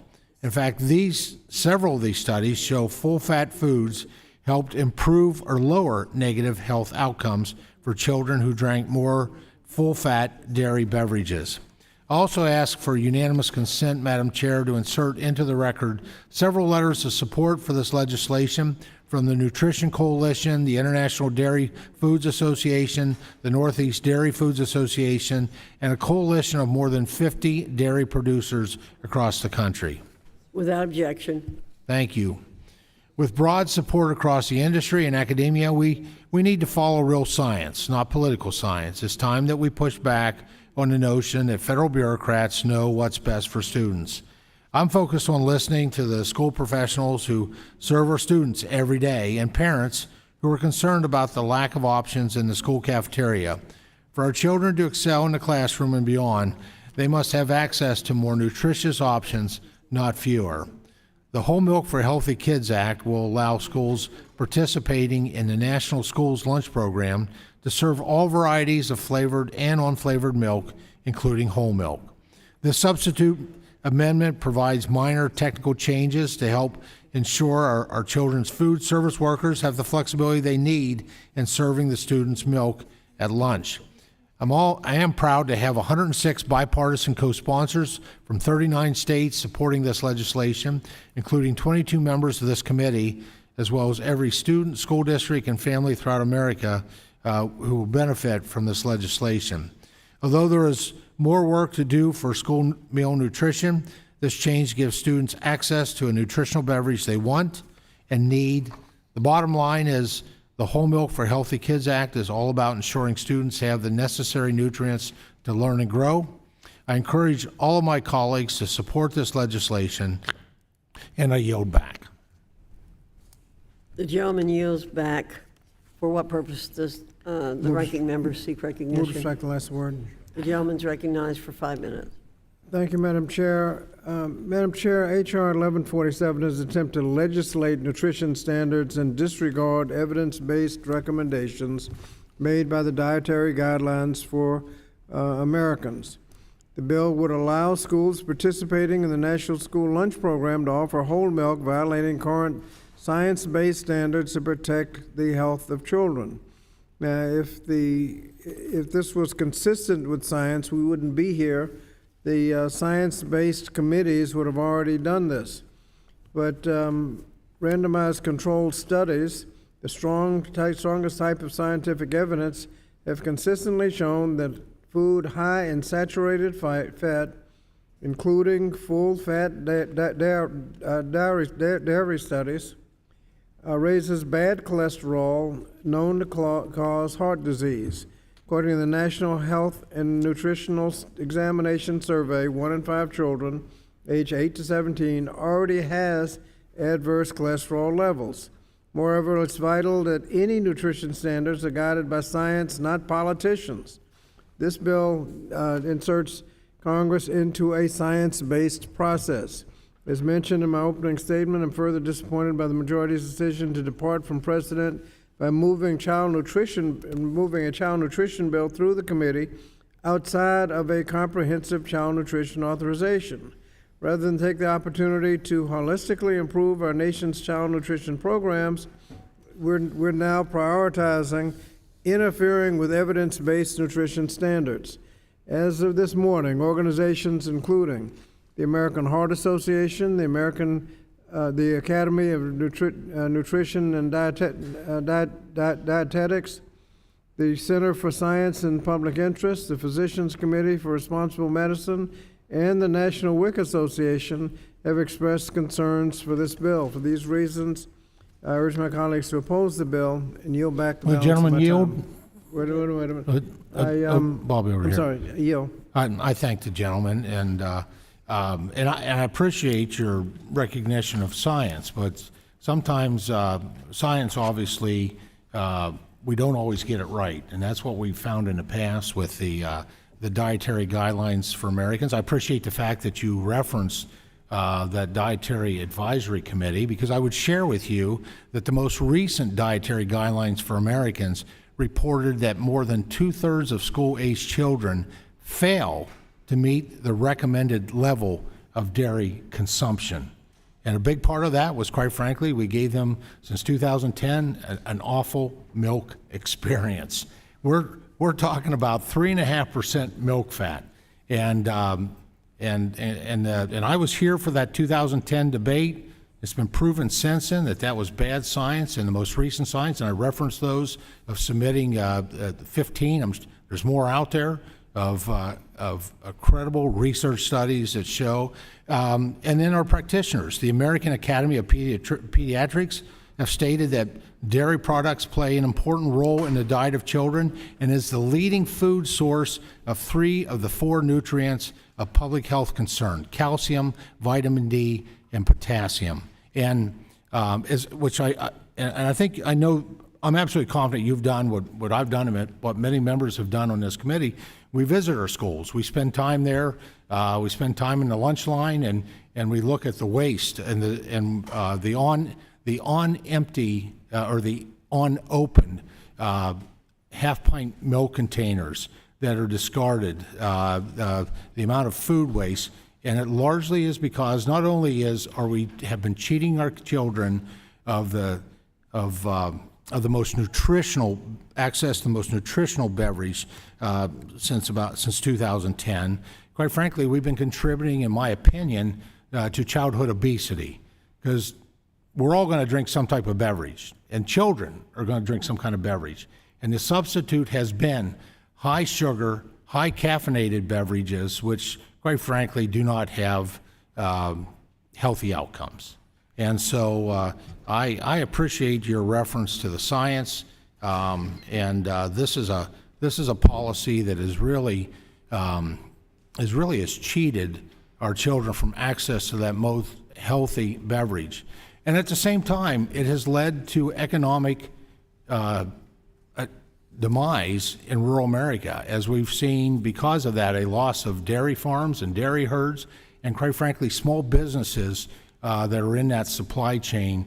It's time to reverse the mistake that was made in 2010. And I yield back.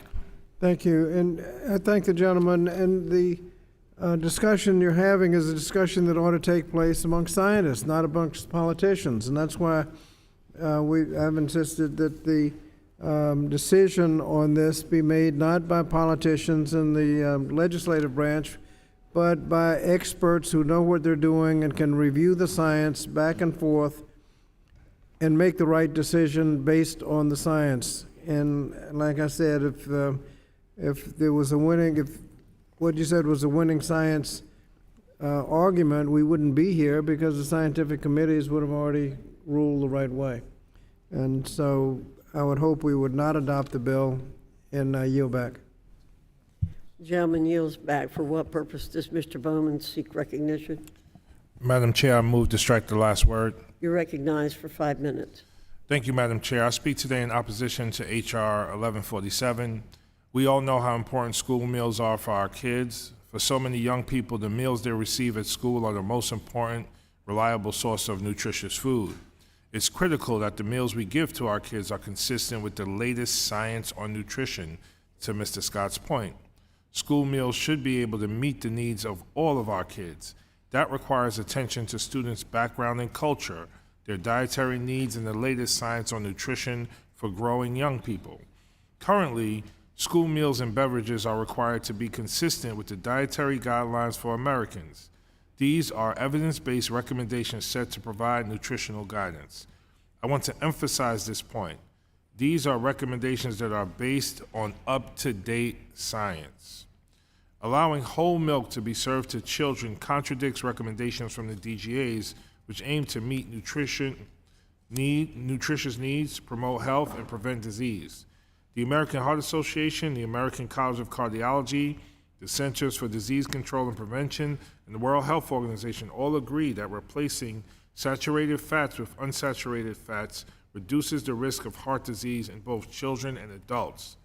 H.R. 1147 would effectively remove the requirement for milk served in the school meal program to be consistent with the DGAs. This bill is a blatant attempt to inappropriately legislate nutrition standards and disregard science. I also have here a letter from the Physicians Committee for Responsible Medicine opposing this bill. I want to read a few lines from it that I think are particularly important. It says, allowing full-fat milk to be offered as part of school lunches is both unnecessary and harmful to children's health. Early signs of heart disease, high total and LDL cholesterol, and other indicators of impending cardiovascular disease are appearing in children with increasing frequency. These public health concerns have been linked to high intake of saturated fat in the standard American diet, and dairy milk, especially whole milk, is a troubling common source. The letter also emphasizes a key point here. In addition to worsening the nutritional quality of school lunches and setting a dangerous legislative precedent, it also perpetuates barriers for children needing access to nutritious and appropriate beverages. The bill requires schools to provide non-dairy milk substitutes only if a parent submits a doctor's note documenting a disability. Approximately 95% of Asians, 60 to 80% of African Americans, 80 to 100% of American Indians, and 50 to 80% of Hispanics are lactose intolerant. These are also the exact communities that, as a result of historic racism and health inequities, are less likely to be able to see a physician to get a doctor's note. Kids deserve access to nutritious beverages in schools that meet their dietary needs, are culturally responsive, and climate friendly. If we really want to address issues of milk nutrition equity, we should be discussing how to meaningfully reduce barriers to non-dairy milk substitutes, which is science-backed and recommended by organizations like the American Medical Association. Instead, this bill perpetuates those barriers while legislating unscientific nutrition standards that will only worsen our children's health and well-being. I urge my colleagues to vote no on this bill. Thank you, Madam Chair, and I yield back. For what purpose does Congresswoman Hayes seek recognition? I move to strike the last word. You're recognized for 5 minutes. Thank you. I actually rise in support of this amendment. The 2020 to 2025 Dietary Guidelines for America reports that nearly 90% of Americans do not meet their daily dairy intake recommendations, with kids aged 2 to 18 years old typically not meeting those DGA recommendations. I have belabored the point about how children receive a huge portion of their daily nutrition at schools. Also, school meal programs are a significant source of milk and dairy for kids. According to the USDA, foods provided at school or as part of school meals are the richest source of dairy for kids.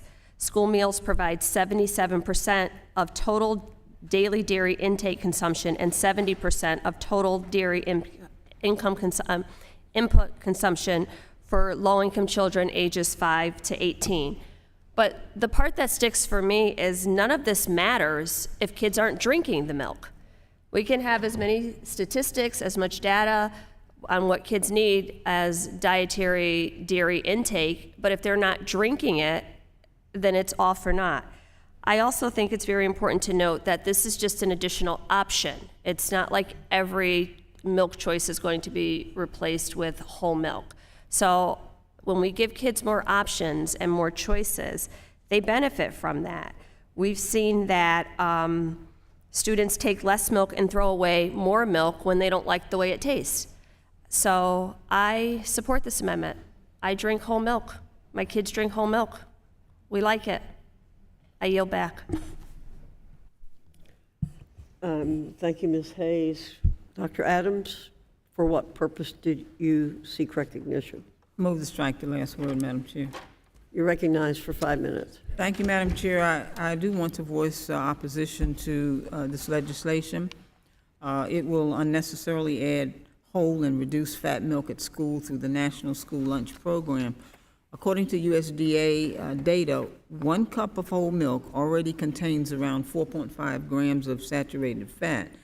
It is so high in saturated fat that the government prohibits its labels from claiming that calcium can reduce the risk of osteoporosis. Additionally, populations of color disproportionately experience high levels of lactose intolerance, which includes 95% of Asians, 60 to 80% of African Americans, 80% to 100 of American Indians, and 50 to 80% of Hispanics, according to the National Institutes of Health. The dietary guidelines for Americans recommends only fat-free and low-fat milk because saturated fat could account for less than 10% of calories per day. Whole milk provides no nutrients that cannot be found in other sources. Low-fat milk and fat milk provides a lot of nutritional value of whole milk, including the required amounts of vitamin A and vitamin D, but without all the additional saturated fat that's in whole milk. Calcium can be found in kale and broccoli and tofu and nuts and beans and fortified orange juice. Potassium can be found in several different plants. You could also get your daily dose of vitamin D, which is also found in whole milk, by simply going outside in the sun. Kids across this country need to eat food that is scientifically proven to be good for them. My mother used to tell me, eat that spinach, eat those peas. It's not what's good to you, it's what's good for you. This bill goes against the science-based recommendations that have been set by the Dietary Guidelines of America and the broader nutrition community.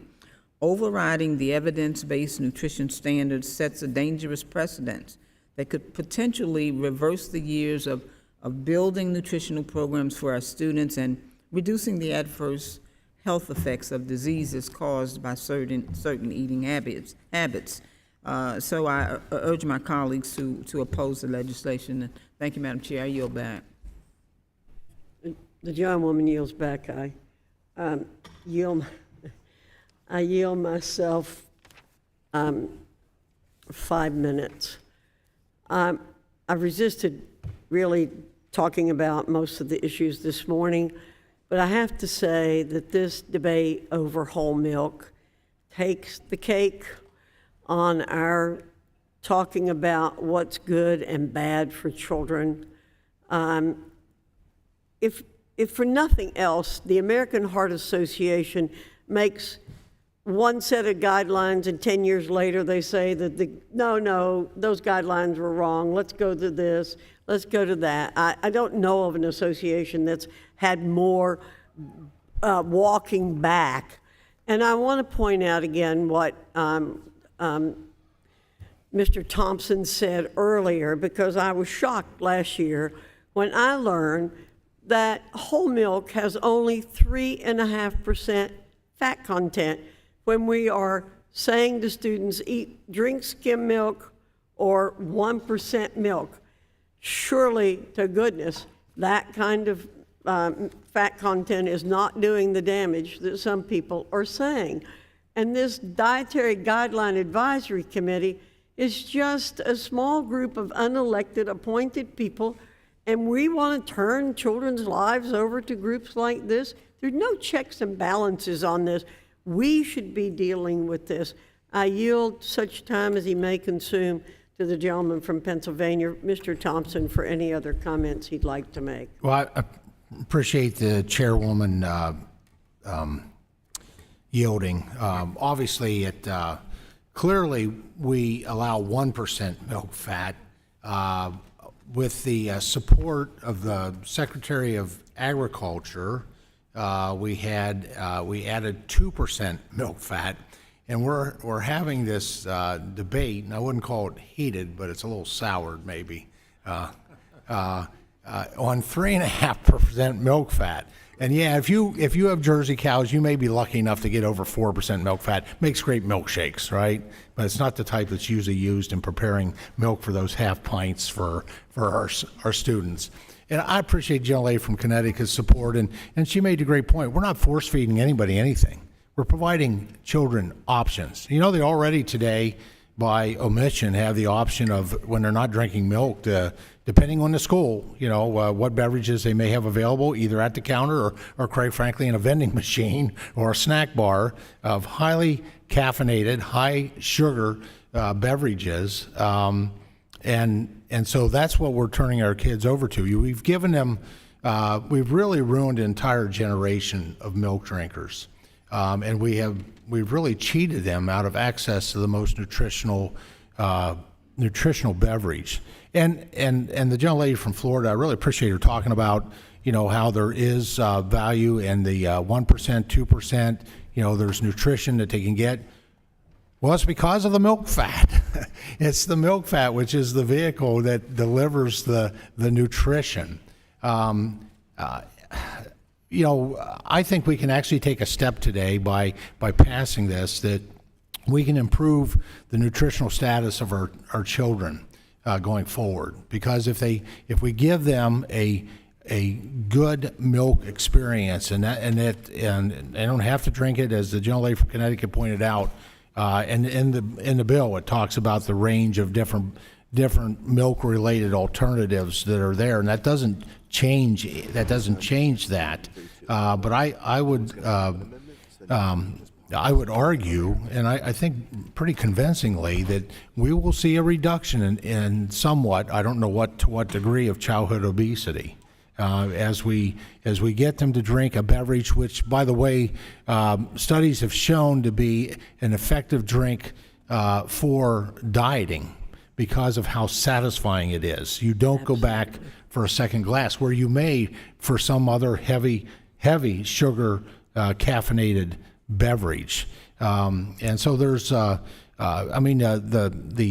research and the ranking member, and I agree, we ought to do things with data and science. I just question the agenda of those folks. I question the process of the Dietary Advisory Committee. That's a whole different thing. We have no oversight over that. They're completely appointed. These are unelected bureaucrats, and there's no oversight. This is our chance to maybe do something positive in that process too, to say, hey, we're watching what you're doing. We're looking over your shoulder, because it seems like over the years, every food group has had its turn in the barrel being demonized, only the next time they issue standards, to say, oh, we were wrong. We missed the science on that. So I appreciate the gentlelady yielding. And again, this is a choice. Instead of having bureaucrats tell us what to do, like whether we should have gas stoves or not, we give a choice, and we don't let somebody else run our lives. Matt, yes, Ms. Bonamici, for what reason do you seek recognition? You're recognized for 5 minutes. Thank you very much, Madam Chair. I regret that I missed some of this discussion. I had another commitment, but I did want to note that we should be working on the child nutrition reauthorization in a comprehensive manner, not piecemeal. That's the first point I want to make. And I know that whole milk contains significantly more saturated fat, more cholesterol, more calories per serving than fat-free and low-fat milk. And I want to note that the American Heart Association, the Academy of Nutrition and Dietetics, and the American Academy of Pediatrics agree with the dietary guidelines for Americans, the DGAs, and recommend switching to low-fat and fat-free milk for children 2 years old and older. Experts agree that saturated fat from whole milk dairy products can contribute to the development of heart disease beginning in childhood. Milk has been a staple in children's diets across the country and plays a role in providing key nutrients. There's no doubt about that. For this reason, it's critical that schools provide nutritious milk options, and that includes fat-free and low-fat milk. Now, let me be clear, fat-free and low-fat milk offer the same nutrients as whole milk: calcium, vitamin D, vitamin A, protein, potassium, without the additional fat, cholesterol, and calories found in whole milk. Additionally, there's limited evidence to suggest that offering whole milk reduces food waste when it comes to taste. It appears that whether the milk is flavored matters more to children than the milk's fat content. And current regulations, as you know, allow for flavored low-fat and non-fat options. I encourage all of my colleagues to do what I've done a couple of times recently, and that's visit schools when they're serving lunch. And I tell you, kids are very excited about the milk, particularly the chocolate milk. They don't miss whole milk. They are drinking milk, and plenty of it.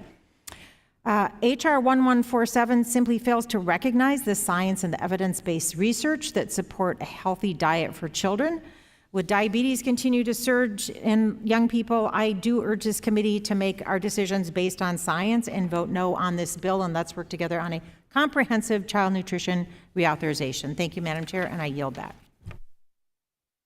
The gentlewoman yields back.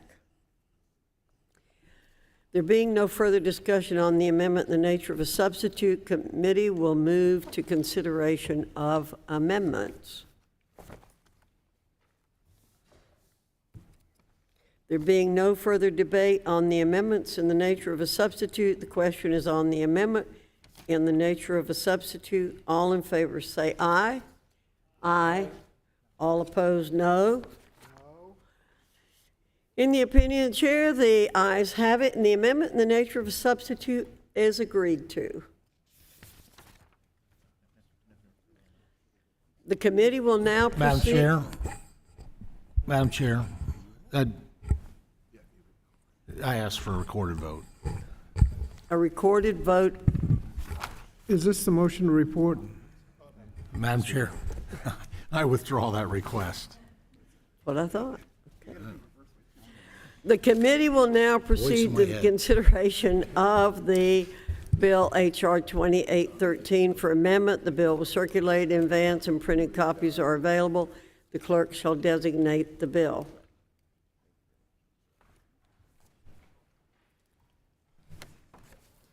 H.R. 2813 to amend the Employee Retirement Income Security Act of 1974, Public Health Service Act, and the Internal Revenue Code of 1986 to exclude from the definition of health insurance coverage certain medical stop-loss insurance obtained by certain plan sponsors of group health plans and for other purposes.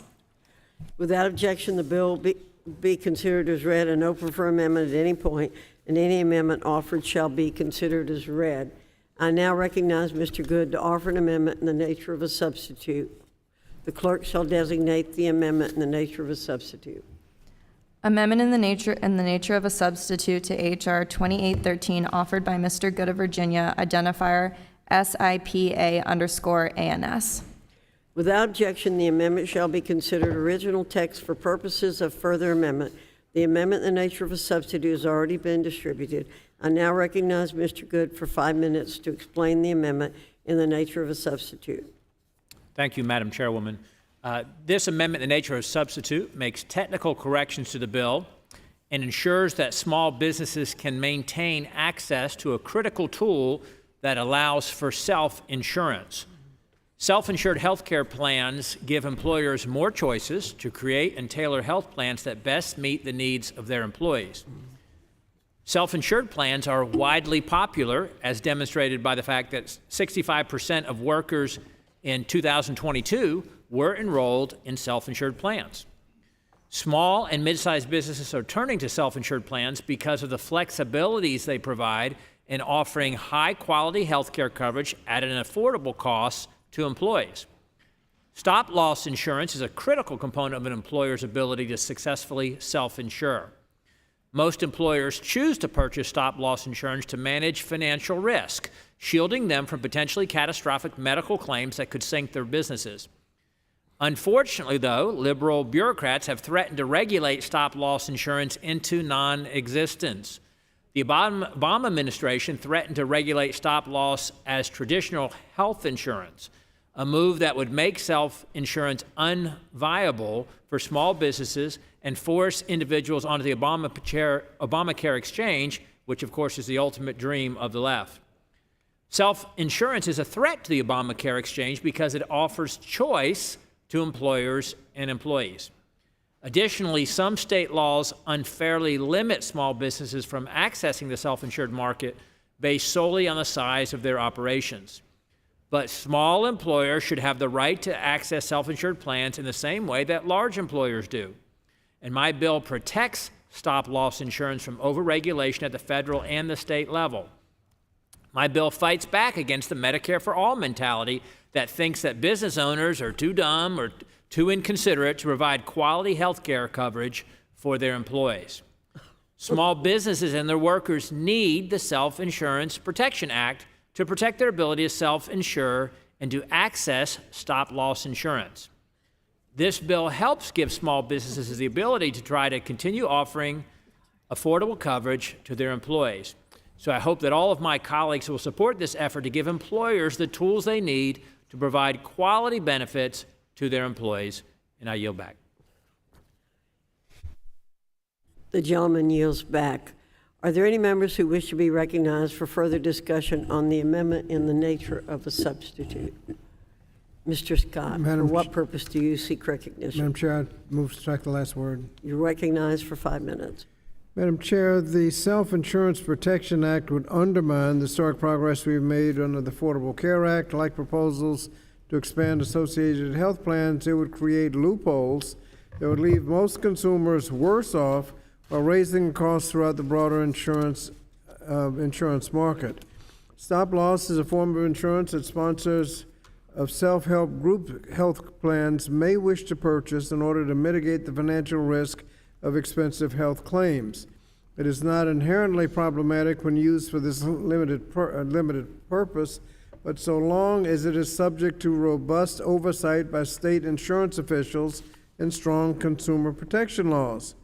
However, experts have noted that a rise in so-called level-funded plans in recent years really raises some questions. In these arrangements, a group health plan operates as if it were self-insured, but the employer purchases stop-loss policies that mimics traditional health insurance without being subject to the rules that ordinarily apply to health insurers. In so doing, the plan shifts virtually all the financial risk to an insurance company, but is only subject to rules that apply to self-insured plans. This means, for example, that a plan does not need to cover essential health benefits such as emergency services, maternity and newborn care, mental health and substance abuse treatment, and prescriptive drugs. So I'm deeply concerned that the legislation we're considering today would make it essentially impossible for state and local regulators to take any action to protect consumers from misuse of stop-loss insurance.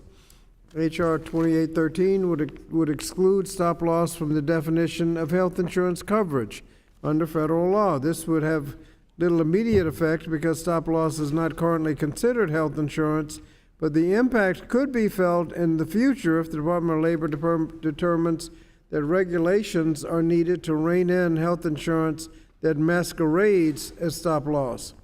Even more troubling, though, is the radical step the bill takes to undermine the authority of health insurance regulators to rein in abusive practices in the stop-loss market. For example, it amends the preemption clause of ERISA to impose a sweeping prohibition on states that wish to enact any laws that would prevent the sale of stop-loss insurance. States such as New York, North Carolina, Delaware, and others have already imposed reasonable requirements that make sure that stop-loss sold in the state serves its intended purpose of mitigating financial risk, not serving a workaround that allows for the sale of unregulated health insurance. This bill would invalidate those state laws and prevent other states from enacting similar laws in the future. As with association health plans, creating a system where plans could cherry-pick healthy individuals and segment the insurance market, that would increase the costs, and leave behind older and sicker people. Although in the younger and healthier group, they might save some money, but everybody else would pay more. This would dramatically undermine the stability of the individual and small group insurance markets throughout the country, and so due to the deeply harmful impact that this would have on consumers generally, I urge my colleagues to oppose the bill. You're back. Gentleman yields back. For what purpose does Mr. Williams seek recognition? Madam Chairwoman, I move to strike the last word. The gentleman's recognized for 5 minutes. Madam Chairwoman, I want to voice my strong support for the Self-Insurance Protection Act. Self-insurance is a fantastic tool for businesses to reduce their health care costs and tailor their coverage to the specific needs of their employees. Unfortunately, Madam Chairwoman, my home state of New York goes further than any other state in prohibiting businesses from purchasing the stop-loss coverage necessary to make self-insurance work. In New York State, no business with fewer than 100 employees is able to purchase stop-loss coverage. This restriction was set at 50 employees or less until 2016. When it was increased to 100, this change resulted in approximately 1,400 to 1,700 mid-sized businesses losing their self-insurance coverage. Many of these businesses turned to the New York Health Insurance Marketplace Exchange, where they were faced with higher copays, larger deductibles, greater total out-of-pocket annual limits, narrower in-plan healthcare provider networks, and fewer out-of-the-network medical specialists. This hardly sounds like a step in the right direction for workers. The Self-Insurance Protection Act would right this wrong by preempting state law, allowing mid-sized businesses in New York to once again obtain stop-loss insurance, and goes even further by allowing all businesses to obtain stop-loss insurance. Madam Chairwoman, this bill represents a huge win for businesses in my state. I urge my colleagues to support this bill, and I yield back. The gentleman yields back. Are there other members who wish to be recognized for further discussion on the amendment and the nature of a substitute? There being no further discussion on the amendment and the nature of a substitute, the committee will move to consideration of amendments. For what purpose did the gentleman from Connecticut seek to be recognized? The clerk will report the amendment. Amendment to the amendment in the nature of a substitute to H.R. 2813, offered by Mr. Courtney of Connecticut, identifier SIPA_PREEMPT_AMD.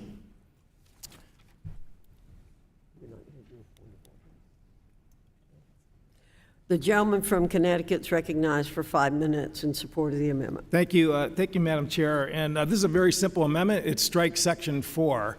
And the intent of it is to actually restore states' rights and federalism, which this bill completely capsizes with federal overreach in terms of dictating to states how they want to decide to regulate insurance arrangements that include stop-loss insurance. Again, in 1974, when the Employment Retirement Income Security Act was passed, it carved out a savings clause that permits states to regulate the sale of insurance, including health insurance and stop-loss insurance. That has been the law, recognizing the rights of state governments, which, back in the day, that was something that Republicans cared about in terms of federalism, which was really sort of one of the bedrock principles of the government, which is to allow states to be laboratories of democracy and come up with their own systems in terms of trying to balance consumer rights, patients' rights, and health insurance marketplaces under their purview.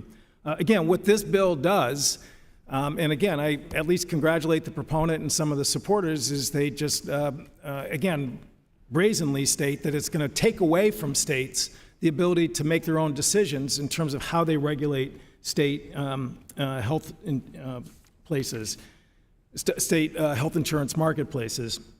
So again, what I would just note is that in the state of Connecticut, I had a case a number of years ago where a stop-loss plan was not renewed by the employer in a timely fashion, and patients who were covered by it, teachers in that case, it was a municipality, basically saw their premiums go through the roof. And it was a very difficult situation, and certainly reminded me of the fact that we cannot have the Wild West out there in terms of this whole portion of the marketplace. There needs to be, again, smart policies that protect patients and consumers, as well as making sure that we have a healthy system of health insurance, which, again, stop-loss insurance is a very valuable tool. No one, I think, questions that. But again, the National Association of Insurance Commissioners, which is a group of individuals made up of Republican insurance commissioners as well as Democratic insurance commissioners, have their own model legislation for states in terms of trying to get that balance right. What this bill would do is completely rob those elected or appointed officials, again, sometimes in red states or blue states, from basically setting up their own systems in terms of their own health insurance marketplace. I was reminded, again, as we prepared this amendment, of Ronald Reagan's favorite applause line, which was, quote, "The 9 most terrifying words in the English language are, 'I'm from the federal government and I'm here to help.'" That's exactly what this bill is today. It is the federal government, in the guise of this legislation, coming in and telling states, you do not have the right, which has been the law of the land for almost 50 years, to basically regulate the sale of health insurance and the consumer protections and patient protections, which are very much a real-life priority. And my amendment basically just restores that existing balance, respects federalism, respects states' rights in terms of them having that decision to make. And sometimes you may not like it in Washington, and sometimes you may support it, but I think we have a duty, a constitutional duty, to respect that federalism, which again is a bedrock principle of our government. And with that, I yield back. The gentleman yields back. I yield myself 5 minutes. I'm opposed to the gentleman's amendment that it strikes Section 4 of the bill, which prohibits states from limiting employers' access to the self-insurance market. Unfortunately, a handful of states have passed laws which prohibit small employers from self-insuring.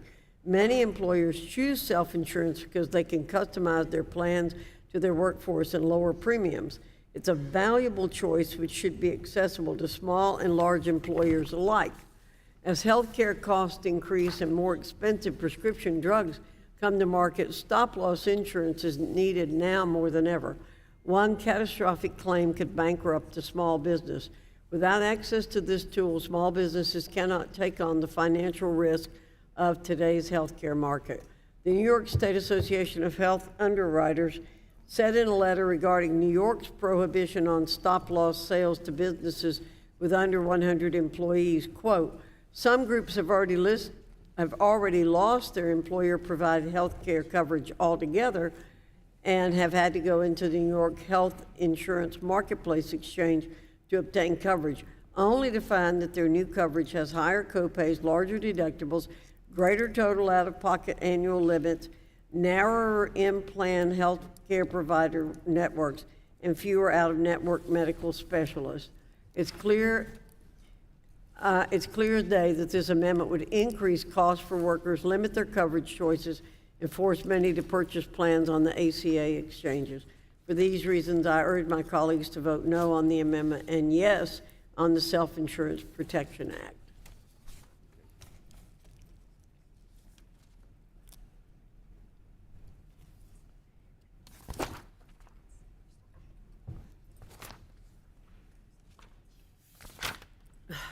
Is there further debate on the amendment? Madam Chairman, I would. Mr. Grijalva, Yeah, let me, you're yield. recognized for 5 minutes. I'd like to yield my time to Mr. Courtney. Thank you, Mr. Grijalva. I'll be very quick. Again, I have no doubt in the state of New York, there are people who are upset with the state law and the state provisions that they feel cause negative outcomes. What I would say to them is, run for office in the state of New York. I mean, that's where that decision was made.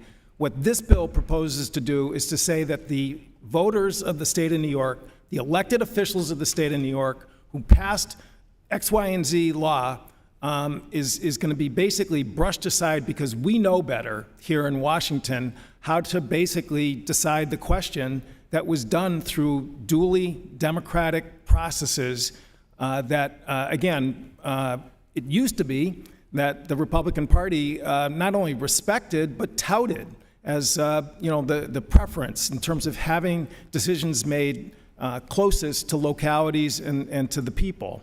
And it's really kind of astonishing to sit here and to hear a measure being debated where we're hearing is that people, whether it's in North Carolina or New York or Minnesota or Connecticut, made bad decisions. So therefore, we're going to step in and overrule it by the tool of preemption.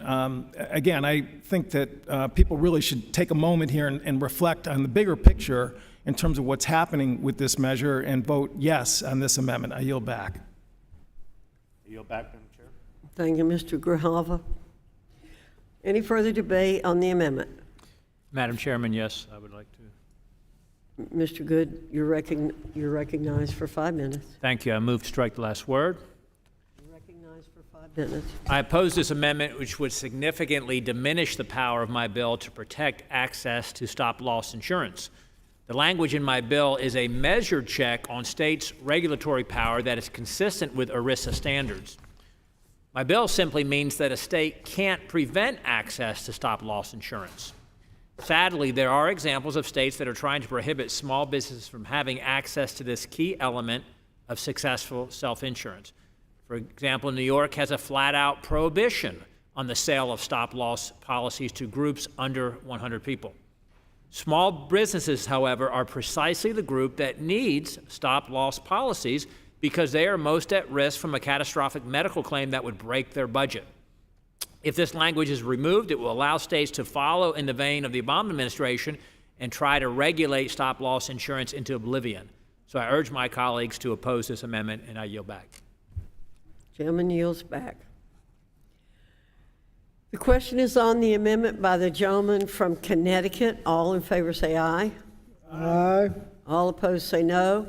No. In the opinion of the chair, the noes have it, and the amendment is not agreed to. Mr. Courtney? Request to record a vote. Roll call vote is requested. Pursuant to the chair's previous announcement, this vote will be postponed. There being no further debate on the amendment in the nature of a substitute, the question is on the amendment in the nature of a substitute. All in favor? Wait a minute. Point of order. We have to take the substitute before you do the amendment. We just did that. He just asked for a roll call vote. We still do it. We still ask on it. We still ask, but we'll do that. But we'll do a roll call vote on it later. You can't take up the amendment until you know what you did with the, you can't take up the substitute until you know what you did on the amendment.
The committee will now proceed to the consideration of the bill H.R. 2868 for amendment. The bill was circulated in advance and printed copies are available. The clerk shall designate the bill.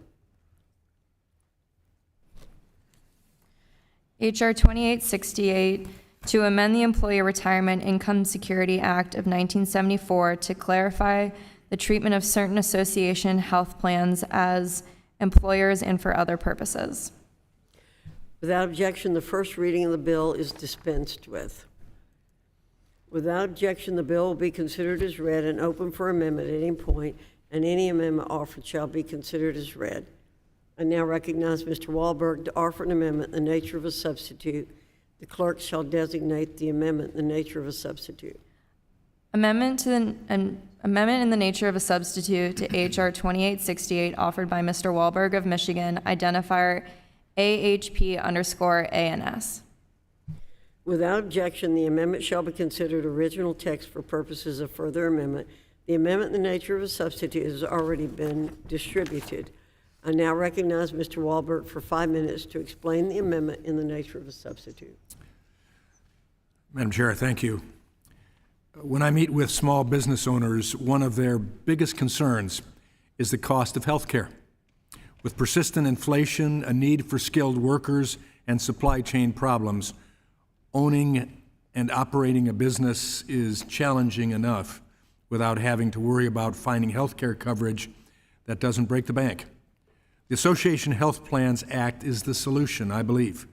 This amendment, in the nature of a substitute, makes technical corrections to the bill and allows small businesses and self-employed individuals, including independent contractors, to band together to join an association health plan. Healthcare plans that large companies enjoy would now be in the reach of working Americans and job creators on Main Street. That means access to lower premiums and lower costs of America's overall healthcare spending by giving individuals an alternative to the Obamacare marketplace. In 2021, healthcare spending was 18.3% of the U.S. gross domestic product, a 38% increase from the 13.3% of GDP expended on healthcare in 2000. Clearly, Obamacare has failed America and its workers. The Obamacare exchanges are now more expensive than ever, with the expansion of the law's premium tax credits. Making this expansion permanent would cause 1.6 million employees to lose employer-sponsored insurance coverage and cost $247.9 billion over 10 years. The Biden administration's actions to weaken the firewall between employer-sponsored plans and Obamacare by illegally expanding Obamacare's subsidies costs $33 billion over the 10-year budgetary window. This isn't sustainable. Workers and small businesses deserve better health care. Now more than ever, we must pass the Association Health Plans Act. This innovative bill cuts health care insurance costs, evens the playing field, and offers small businesses, self-employed individuals, and even gig workers a better pathway than Obamacare. With that, Madam Chair, I yield back. Gentleman yields back. Are there any members who wish to be recognized for further discussion on the amendment and the nature of a substitute? Mr. Scott, for what purpose do you seek recognition? Thank you, Madam Chair. I move to second the last word. You're recognized for 5 minutes. Thank you, Madam Chair. Madam Chair, the Association Health Plans Act relies on a discredited approach to health care that Republicans have frankly been pushing for many years. It would create a two-tier insurance market that benefits a small number of younger, healthier people and leaves everybody behind paying more. The Affordable Care Act relies on a fundamental principle that everyone should be able to pay a reasonable price based on what's called modified community rating. That's essentially everybody pays average. This means that premiums are reasonable across the entire market, including those who are more likely to have higher health care costs, including those with pre-existing conditions. Now, if you let younger, healthier, and overall cheaper to insure form their own plans, they might have a lower cost for themselves. But the people who aren't able to get into these plans will have to pay more. That's simple arithmetic. Like similar proposals, this would shift more costs onto workers, particularly those who are older and sicker, while undermining key consumer protections, both state and federal. Law would allow small employer groups and individuals to join associations that would be subject to far fewer regulations than the traditional health plans. This would expose consumers across the insurance market to potential harm. Because associations under this bill would be treated as large employer coverage, they would be exempt from many consumer protections that apply to individual and small group markets. For example, these plans would not be required to cover the 10 essential benefits under the ACA, such as emergency services, behavioral health care, prescriptive drugs, maternity and newborn care. The bill would also explicitly permit associations to set premiums based on the specific profile risk of each participating employer. So employers joining the association could have as few as 2 employees. So this invites price discrimination based on otherwise impermissible reasons, such as gender, age, or health status of enrollees. This would make it easier for associations to cherry pick small employers with younger, healthier workforces.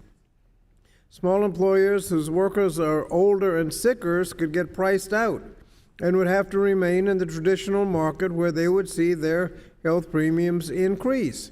Even the Trump administration acknowledged as much in its 2018 rule to expand association health plans by saying that it will necessarily lead to some favorable risk selection towards association health plans and adverse selection against individual and small group markets. In addition, under this legislation, associations would be able to self-insure and be treated as a single employer plan under ERISA.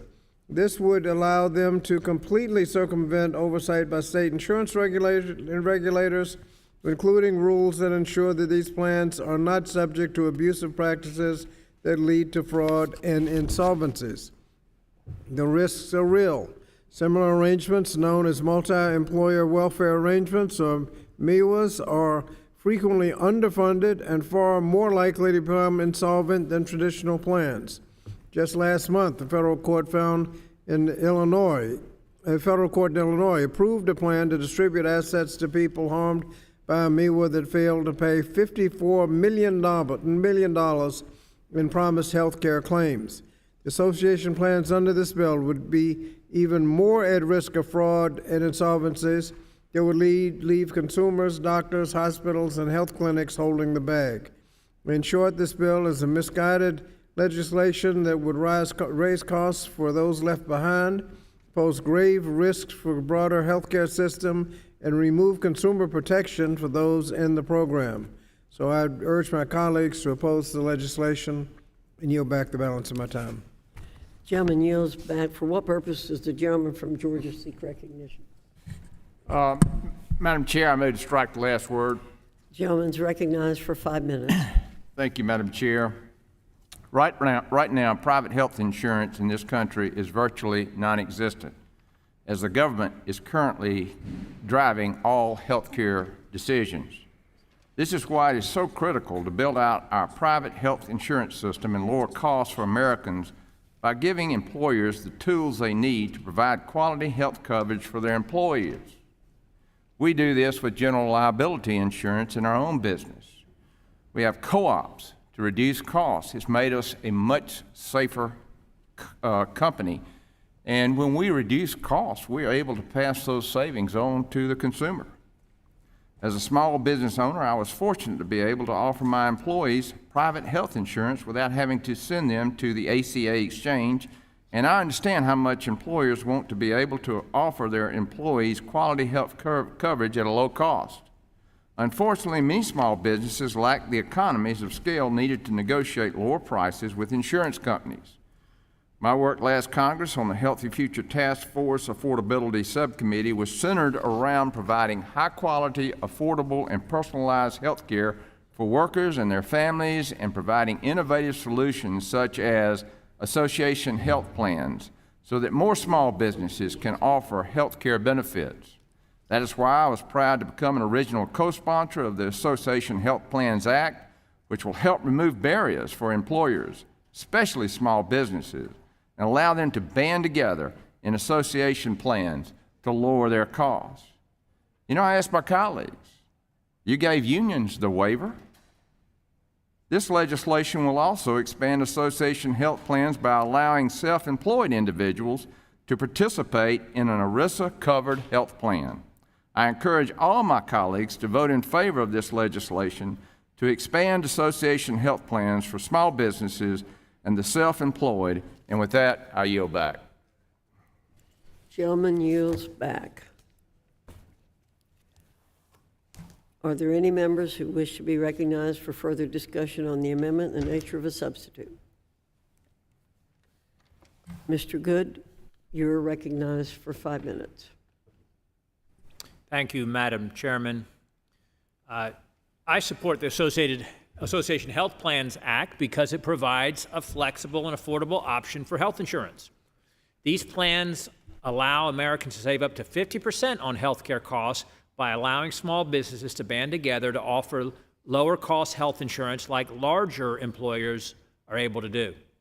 But sadly, this common sense option that would benefit small businesses and self-employed individuals faces strong opposition from the left. Why is that? Because it threatens their vision for Washington-controlled health care and reduces the regulatory power of Obamacare. You see, Washington can spread its tentacles and crush small businesses if these smaller groups are subject to more rigorous regulations under Obamacare. But if they have the same option as large employers, Washington has less control. Sadly, there's a very recent example in my home state of Virginia of this hostility towards small businesses, individuals, and even state sovereignty. Last year, Virginia passed a law allowing realtors to form association health plans. But just last week, the Biden administration's Centers for Medicare and Medicaid Services sent a letter to Governor Youngkin trying to block Virginia from implementing the law because it doesn't comply with the mandates of Obamacare. But the people of Virginia have spoken. We want access to association health plans. Why won't the federal government get out of the way? The bill before us today provides the opportunity for the Virginia law to flourish, for states across the country to follow suit, and for employees to reap the benefits. By the way, this is consistent with our discussion of the previous bill, which was advocating against the state of New York being able to prevent stop-loss insurance. We are for more choice for employers and for consumers. And I urge all of my colleagues to support this legislation, and I yield back. The gentleman yields back. There being no further discussion on the amendment in the nature of substitute, the committee will move to consideration of amendments. For what purpose does Ms. Jayapal seek recognition? Madam Chair, I have an amendment at the desk. The clerk will designate the amendment.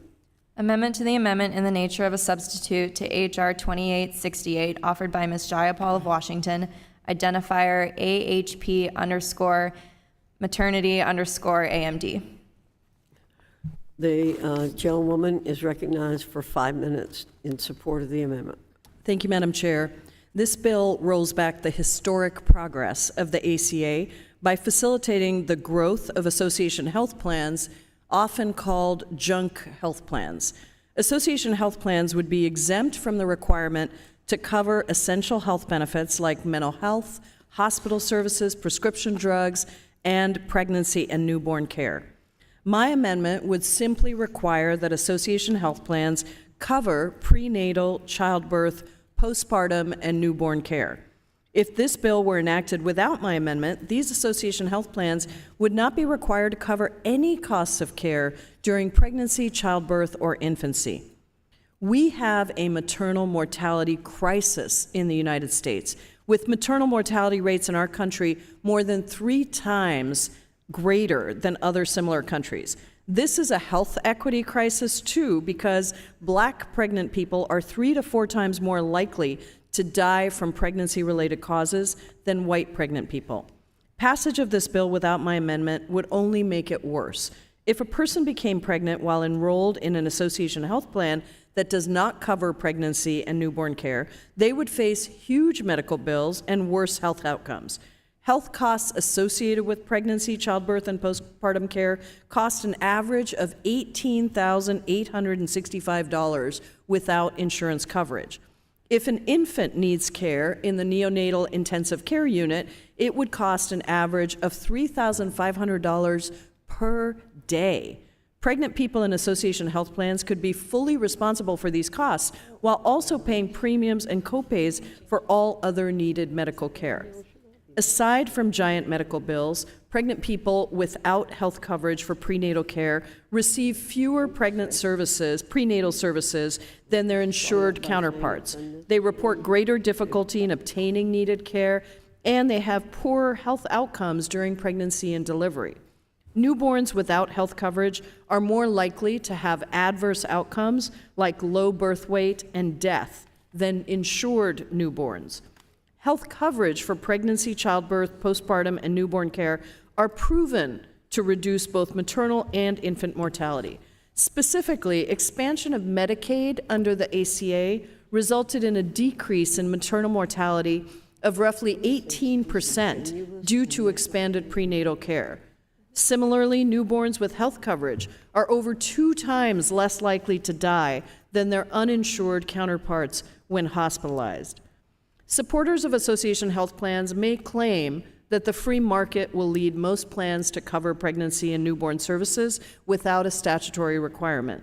But history shows us that that is simply not the case. Before the ACA required coverage of essential health benefits, only 12% of plans in the individual health insurance marketplace offered maternity coverage. Democrats have worked for decades to increase access to and affordability of prenatal, postpartum, and newborn care. Under the ACA, Democrats made pregnancy and newborn care essential health benefits to ensure coverage in all types of health plans, including Medicaid. That substantial expansion of pre- and postnatal care led to earlier initiation of prenatal care and improved postpartum care. Medicaid expansion under the ACA has prevented over 250 maternal mortalities per year. In the American Rescue Plan, Democrats enhanced pregnancy and newborn care even more by giving states the option to extend Medicaid postpartum coverage to 12 months after birth, which 48 states have already done or are in the process of doing. I urge my colleagues across the aisle to join us in expanding and improving prenatal, postpartum, and newborn care instead of pushing bills like this that strip vital care from people who desperately need it. Opening the door to expand junk health plans will harm pregnant people and their newborns. Unsuspecting enrollees will be hit with tens of thousands of dollars in medical bills for pregnancy, childcare, childbirth, and newborn care, or they'll forego that care and face substantial complications and potentially death. My amendment would ensure that prenatal, postpartum, and newborn care are covered under association health plans. This care is vital and life-saving, and Congress cannot and must not allow loopholes for health plans not to cover it. I urge my colleagues to vote yes on my amendment to protect the lives of pregnant people and infants across the country. And I yield back the balance of my time.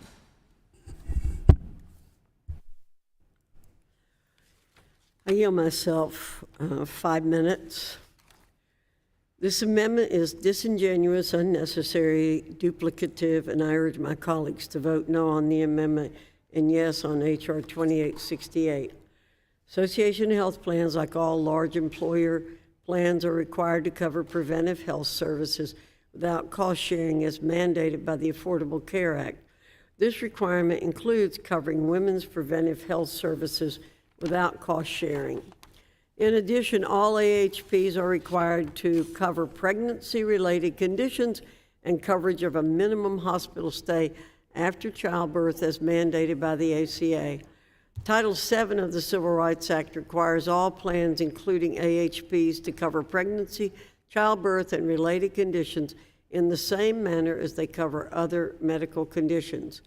The Newborns and Mothers Health Protection Act of 1996 requires plans covering more than 50 employees, including AHPs, to cover a hospital stay of at least 48 hours for childbirth and at least 96 hours for a birth by cesarean delivery. These are all requirements placed on employer-sponsored health plans, including AHPs. Expanding AHPs does not change these requirements. I will say again, this amendment's disingenuous, unnecessary, and duplicative, and I urge my colleagues to vote no on the amendment and yes on H.R. 2868.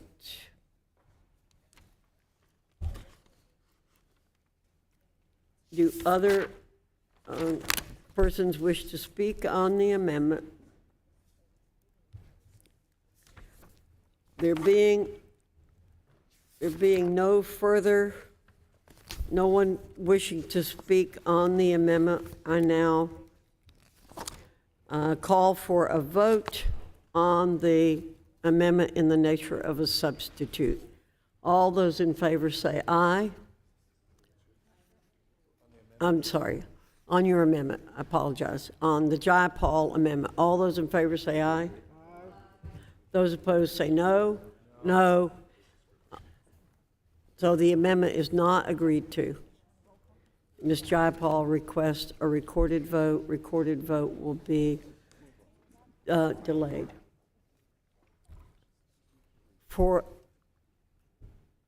Are there other members who have amendments? Mr. Scott, you're recognized for 5 minutes. Madam Chair, I have an amendment at the desk. The clerk will designate the amendment. The amendment is designated, last part of it is HP_PEC_AMD.XML. Amendment to the amendment in the nature of substitute to H.R. 2868, offered by Mr. Scott of Virginia, identifier AHP_PEC_AMD. Mr. Scott, you're recognized for 5 minutes in support of your amendment. Thank you, Madam Chair. Madam Chair, while the bill claims to provide protections for people with pre-existing conditions, it actually explicitly allows associations to take into account specific risk profiles of the member companies.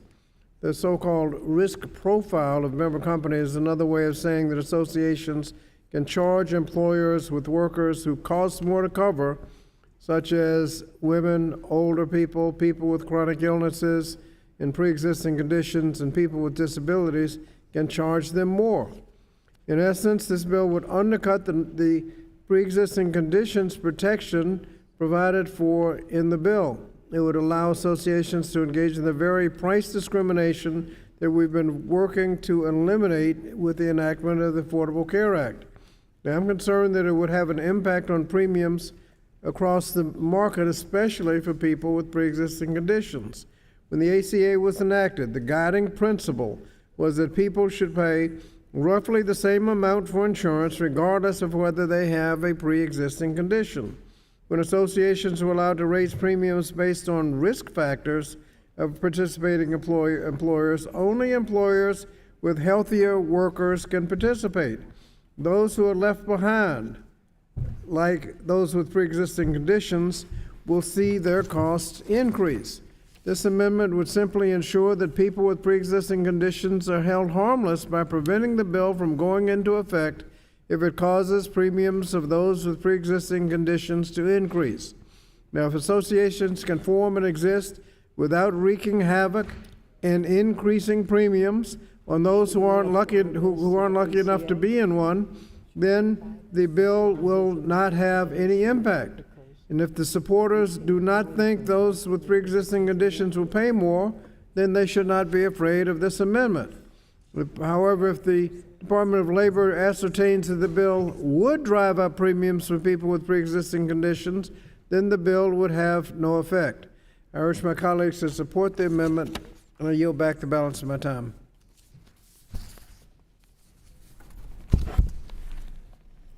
I yield myself 5 minutes. Mr. Scott, your amendment might have some credibility if you wanted to apply the same conditions to the ACA. It strikes me that if you want to do that. But I'm pleased that our Democrat colleagues are finally expressing concern for rising health care costs. We all want to protect patients with pre-existing conditions from rising health care costs, and that's why many of us have strongly supported expanding association health plans for so long, instead of throwing good money after bad to subsidize plans on the Obamacare exchanges. Under Obamacare, health care costs have been skyrocketing, whether through higher premiums or higher deductibles or both. In fact, the average policy on the Obamacare exchange has increased by 25% this year alone. Unfortunately for individuals with pre-existing conditions, premiums have drastically increased thanks to Obamacare. In fact, health plans in New York just requested rate hikes of up to 40%. Highmark Blue Cross Blue Shield of Western New York and Highmark Blue Shield Northeastern New York are requesting an average rate increase of 22.6%. Independent Health is requesting an average rate increase of 39.2%, and Excellus Health Plan is requesting an average rate increase of 15.2%. That Americans prefer government-run or government-controlled health care is a false narrative driven by the left. Americans are happy with their employer-sponsored plans because employers offer high-quality health benefits to attract and retain staff. The percentage of health care costs paid by health insurance plan is known as the actuarial value, AV. On average, the AV of an individual employer-sponsored plan is 83%. When compared to the 70% AV of a silver plan and even the 80% AV of a gold plan on the Affordable Care Act exchanges. Employer-sponsored plans provide richer and more comprehensive coverage than ACA plans. Employer-sponsored plans also have lower annual average deductibles, $1,763 for an individual employer-sponsored insurance plan compared with $5,155 for an individual ACA exchange silver plan. And individual employer-sponsored plans have lower average out-of-pocket costs than exchange plans. $4,355 is the average maximum for an individual employer-sponsored insurance plan compared with an average maximum of $8,519 for an individual marketplace silver plan. H.R. 2868 will increase access to affordable employer-sponsored coverage by expanding access to AHPs for all Americans and their families. It will keep them from having to pay the high costs that the Affordable Care Plan pretends to charge. For these reasons, I urge my colleagues to vote no on the amendment and yes on the Association Health Plans Act, and I yield back the balance of my time.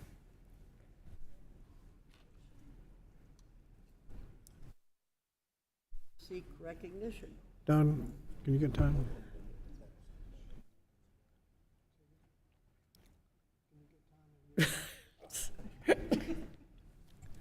We're on the same I believe, page now. Mr. Norcross, you're recognized. Thank you so much. I yield to Ranking Member Scott.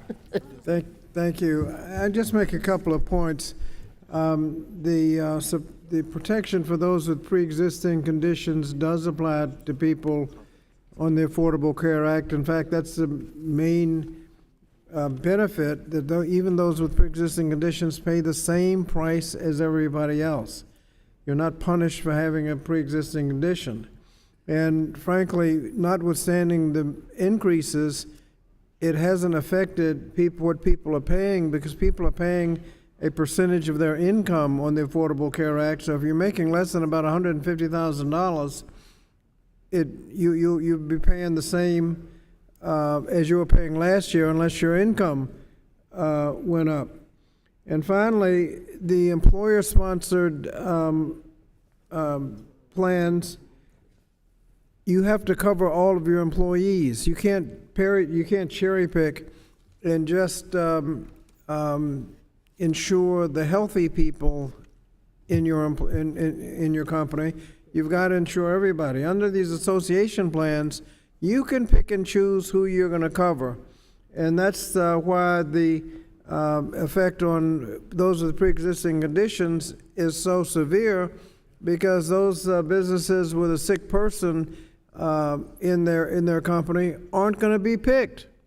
They will be relegated to the Affordable Care Act marketplace, and slowly but surely, that group will be sicker and sicker as the healthy people pull out and join some of these associations. That is the problem with the association plans generally, that healthy people can pull out, leaving behind those who are sick, and those who are left behind will be paying more.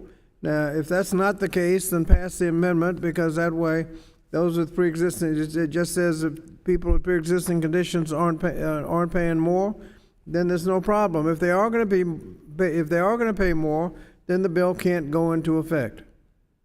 I yield back to the gentleman from New Jersey. The gentleman from New Jersey yields back. Mr. Wahlberg, you're recognized. Madam Chair, I just make a reminder that Association of Health Plans cannot put restrictions on membership based on health status related factors. That's a key point. And having said that, I yield to the chairwoman. Well, I thank the gentleman for yielding. I want to make that point again. Despite what the ranking member is saying, association health plans cannot cherry pick people who are in the plan. This is misleading the public. And it's the taxpayers who are paying these high prices in the Affordable Care Act. And they're getting it in the neck everywhere you see it.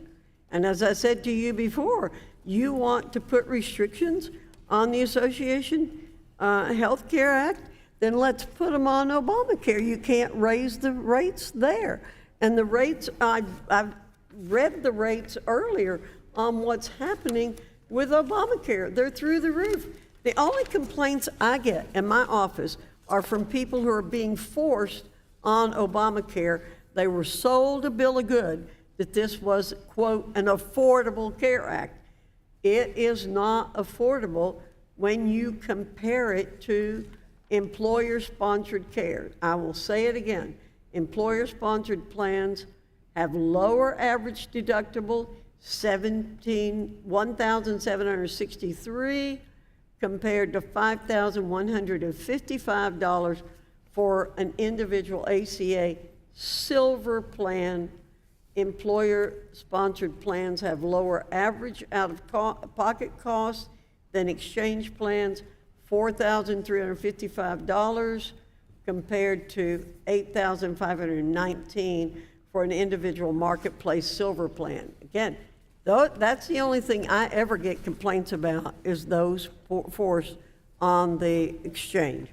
I yield back my time to Mr. Wahlberg for any further comments he wishes to make. Will the gentleman yield? Sure, then I'll make my final comments. Thank you. Thank you.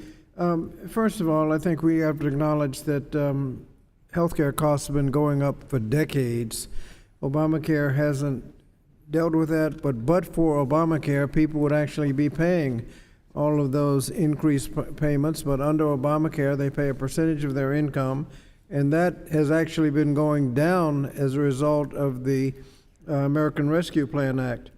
But in terms of cherry picking, okay, everybody gets a right to join, but under the bill, the association can, on page 7, line 20, utilize the specific risk profile of each employer member of such group or association to determine the contribution rates.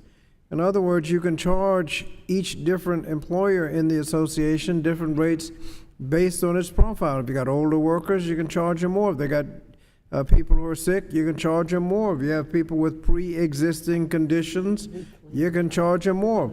Maybe you can't deny them entry, but you can charge them enough so that they effectively can't join. If I could, I yield back. Thank you. I think that's a misunderstanding of what that section says. It does allow for rate setting for the association, for the particular association, and it's based upon its membership. That's would be normal in any business situation. Again, Section 2 amends to make clear that the association has been formed with good faith for a purpose other than purchasing insurance, the purpose of the association. It has no membership restrictions based on health status-related factors, makes coverage available to all employees regardless of health status.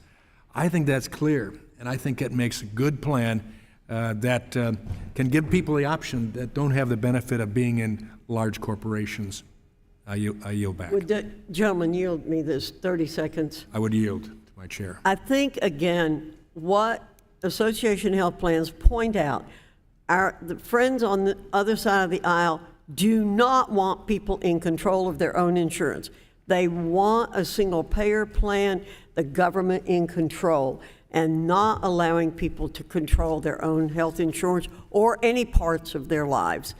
I yield back to the gentleman from Michigan, and he yields back his time.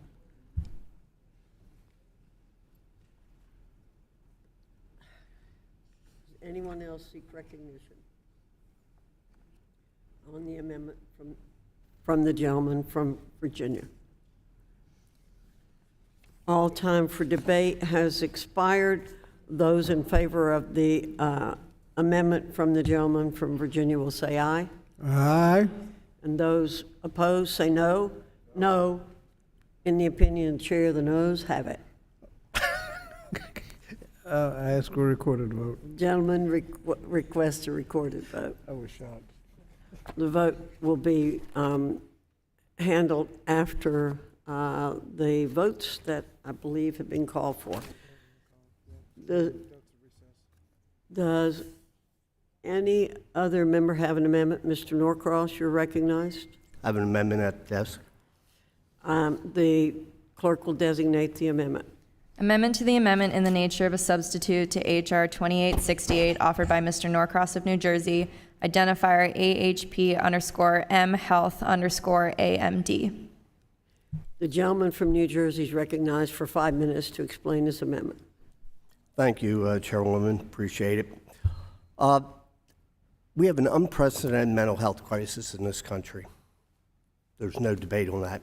2 out of 5 American adults report symptoms of anxiety or depression. Moreover, millions of Americans have been consumed by the opioid epidemic, suffering this opioid use disorder. That's why it's so important to recognize and preserve the strides we made under the Affordable Care Act. The ACA ensures that small groups and individual markets cover essential health benefits. That foundation, which includes mental health and substance use disorder services. Requiring an insurance company to include all essential health benefits in their policy ensures people have access to comprehensive health care, including behavioral health. Before the ACA was enacted, insurance in the individual market routinely skipped these benefits. H.R. 2868 would roll back this progress of the ACA by facilitating the growth of association health plans with more than 50 participants, consisting of small employers and individuals who otherwise would be covered in the individual small group market. Because of their total size, these health plans would be treated as large group coverage and therefore would be exempt from this requirement for the essential health benefits. This amendment would close that loophole and ensure access to substance use disorder and mental health services is protected. As our country continues to struggle with a massive behavioral health crisis, this amendment protects access to needed coverage. We all know that there is no predictor of who's going to be addicted and who isn't. The risk is there for everyone, and to exclude this in light of all the evidence that we've seen in the last few years would be catastrophic for those who will be suffering. You know, insurance, very easy concept. Together we share the risk. You remove the risk and we're all alone. You're out there without a net. You could get lucky, but you also could be devastated, not only financially, but it could cost you your life. We have the concept in this country, the preamble to the Constitution that says, we the people, together we do better. We start excluding or giving the ability to bail out those who've been blessed by being a little bit younger, a little bit healthier, with no risk. That's a good thing. But that risk is going to everybody else. That's the concept of insurance, coming together. And I believe that this amendment will not only level the playing field, and that's all we're asking for, a level playing field, apples to apples, that people will die. People will not get the coverage for mental health. We saw what has happened during the pandemic. Prior to the pandemic, the numbers were coming down on the overdose deaths. Now they're going to the exact opposite area because people were not accessing that coverage that is so badly needed. And I would just encourage all my colleagues to vote for this amendment to save those who are being devastated by mental health and addiction. And with that, Madam Chairman, I yield back. The gentleman yields back. I yield myself 5 minutes. The overwhelming majority of small business want to do what's right and provide for all their employees. That's why so many small businesses have expressed interest in association health plans. The goal of this legislation is to provide a more level playing field between small businesses and big businesses so that more workers have access to affordable coverage. I hope that's something we can all get behind. The drafters of the Affordable Care Act specifically exempted large employer health plans from the Essential Health Benefits, EHB, requirement, which includes requirements to cover mental health and substance use disorder services. This amendment reflects the same failed one-size-fits-all approach of Obamacare that forced individuals to pay higher health care costs to cover certain benefits that they may not want or need. The result? Health insurance premiums are skyrocketing. Patients have fewer choices, and fewer small businesses are offering health coverage. Most large employers voluntarily cover EHBs, and existing association health plans are no different. Virtually all of them cover EHBs. There's no need to create additional mandates on large employers or on AHBs, which create the same large coverage pools. Additional mandates would take away AHP's flexibility to change plan and benefit designs to fit employees' needs.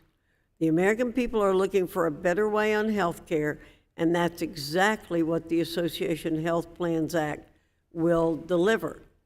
Because this amendment would continue the same failed approach to health care that has increased costs for hardworking men and women and creating an uneven playing field between large and small employers, I urge my colleagues to vote no on the amendment and yes on H.R. 2868.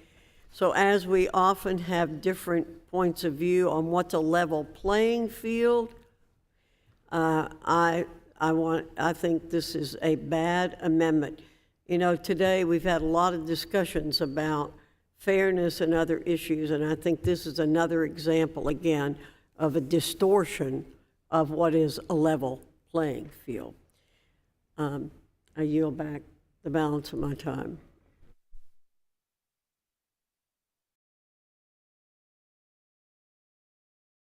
Speak on the amendment by Congressman Norcross. If not, then I'll call for the vote on the amendment offered by Congressman Norcross. All those in favor say aye. Aye. All those opposed say no. No. In my opinion, the noes have it. The amendment is not agreed to. Mr. Norcross requests a recorded vote, which will be delayed until the other votes. Are there any other amendments? Ms. Hayes? Thank you. I have an amendment at the desk. The clerk will designate the amendment. Amendment to the amendment in the nature of a substitute to H.R. 2868 offered by Ms. Hayes of Connecticut, identifier AHP_OW_AMD.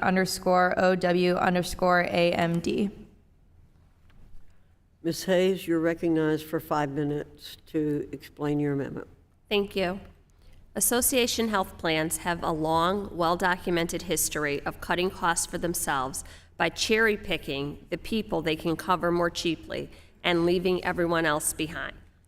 This rising costs for those not chosen this raises costs for those not chosen and causes premiums to go up in the rest of the insurance market. Republicans have been pushing this idea for decades, and experts have consistently found it to be harmful. In the final rule adopted in 2018 by the Trump administration, the Department of Labor acknowledged as much, noting that the association health plans could, quote, use their regulatory flexibility to design more tailored, less comprehensive health coverage, which will necessarily lead to some favorable risk selection towards AHPs and adverse selection against individual and small group markets. They predicted this would raise premiums for consumers who were left behind in the small group and individual market plans. For decades, independent experts at the American Academy of Actuaries and the Congressional Budget Office have reportedly found that premiums for older workers would be higher as a result of association health plan legislation. The Association Health Plans Act is no different and would be a dangerous step in the wrong direction that would raise costs for older workers. The bill has only superficial protections from discrimination based on health status and is entirely silent on discrimination in pricing against older individuals. In fact, by explicitly allowing associations to base premiums on the risk factors of each employer within the group, it invites them to discriminate against individuals. My amendment would protect older workers by ensuring that this bill would only take effect if the Department of Labor certifies that it would not have the impact of raising premiums for older workers. I implore my colleagues to support my amendment so that we can work together towards a more equitable health care system for older workers. I'll also add that I think we can all agree that the Affordable Care Act was not perfect, but it is our job to continue to improve the areas where it failed. But ultimately, it provided more health care coverage to more people who had been uninsured or underinsured. I encourage my colleagues to support this amendment so that we can continue to work to make sure that more people, not less, are covered by comprehensive health insurance, not just health insurance. And with that, I yield back. The gentlewoman yields back. I yield myself 5 minutes. I am pleased our Democrat colleagues are finally expressing some concern for rising health care costs, particularly the burden those costs can impose on our nation's seniors. I'm also pleased to hear that they are finally admitting that Obamacare is flawed. I'd like to remind my Democrat colleagues that Medicare is expected to become insolvent in 8 years.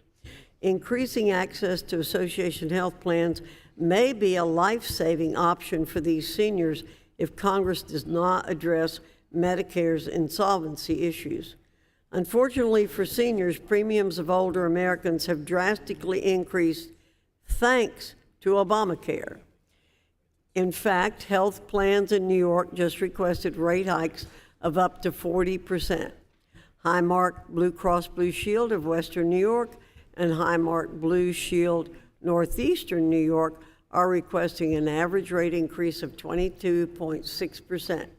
Independent Health is requesting an average rate increase of 39.2%, and Excellus Health Plan is requesting an average rate increase of 15.2%. Clearly, our government-run and government-subsidized health care programs are facing enormous fiscal challenges. I urge my colleagues to be more concerned with the older adults enrolled in these markets rather than large group employer plans, including AHPs. For these reasons, I urge my colleagues to vote no on the amendment and yes on the Association Health Plans Act. Anyone else wish to speak on the amendment from the gentlewoman from Connecticut? If not, those in favor of the amendment by the gentlewoman from Connecticut will say aye. Aye. Those opposed will say no. No.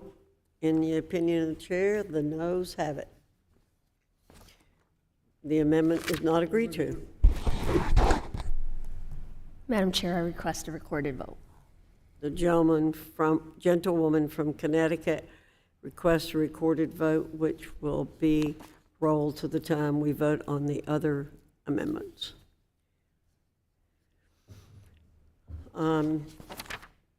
There being no further amendments, I will put the committee in recess until after votes, and we will come back immediately after votes and vote on the amendments and the bill.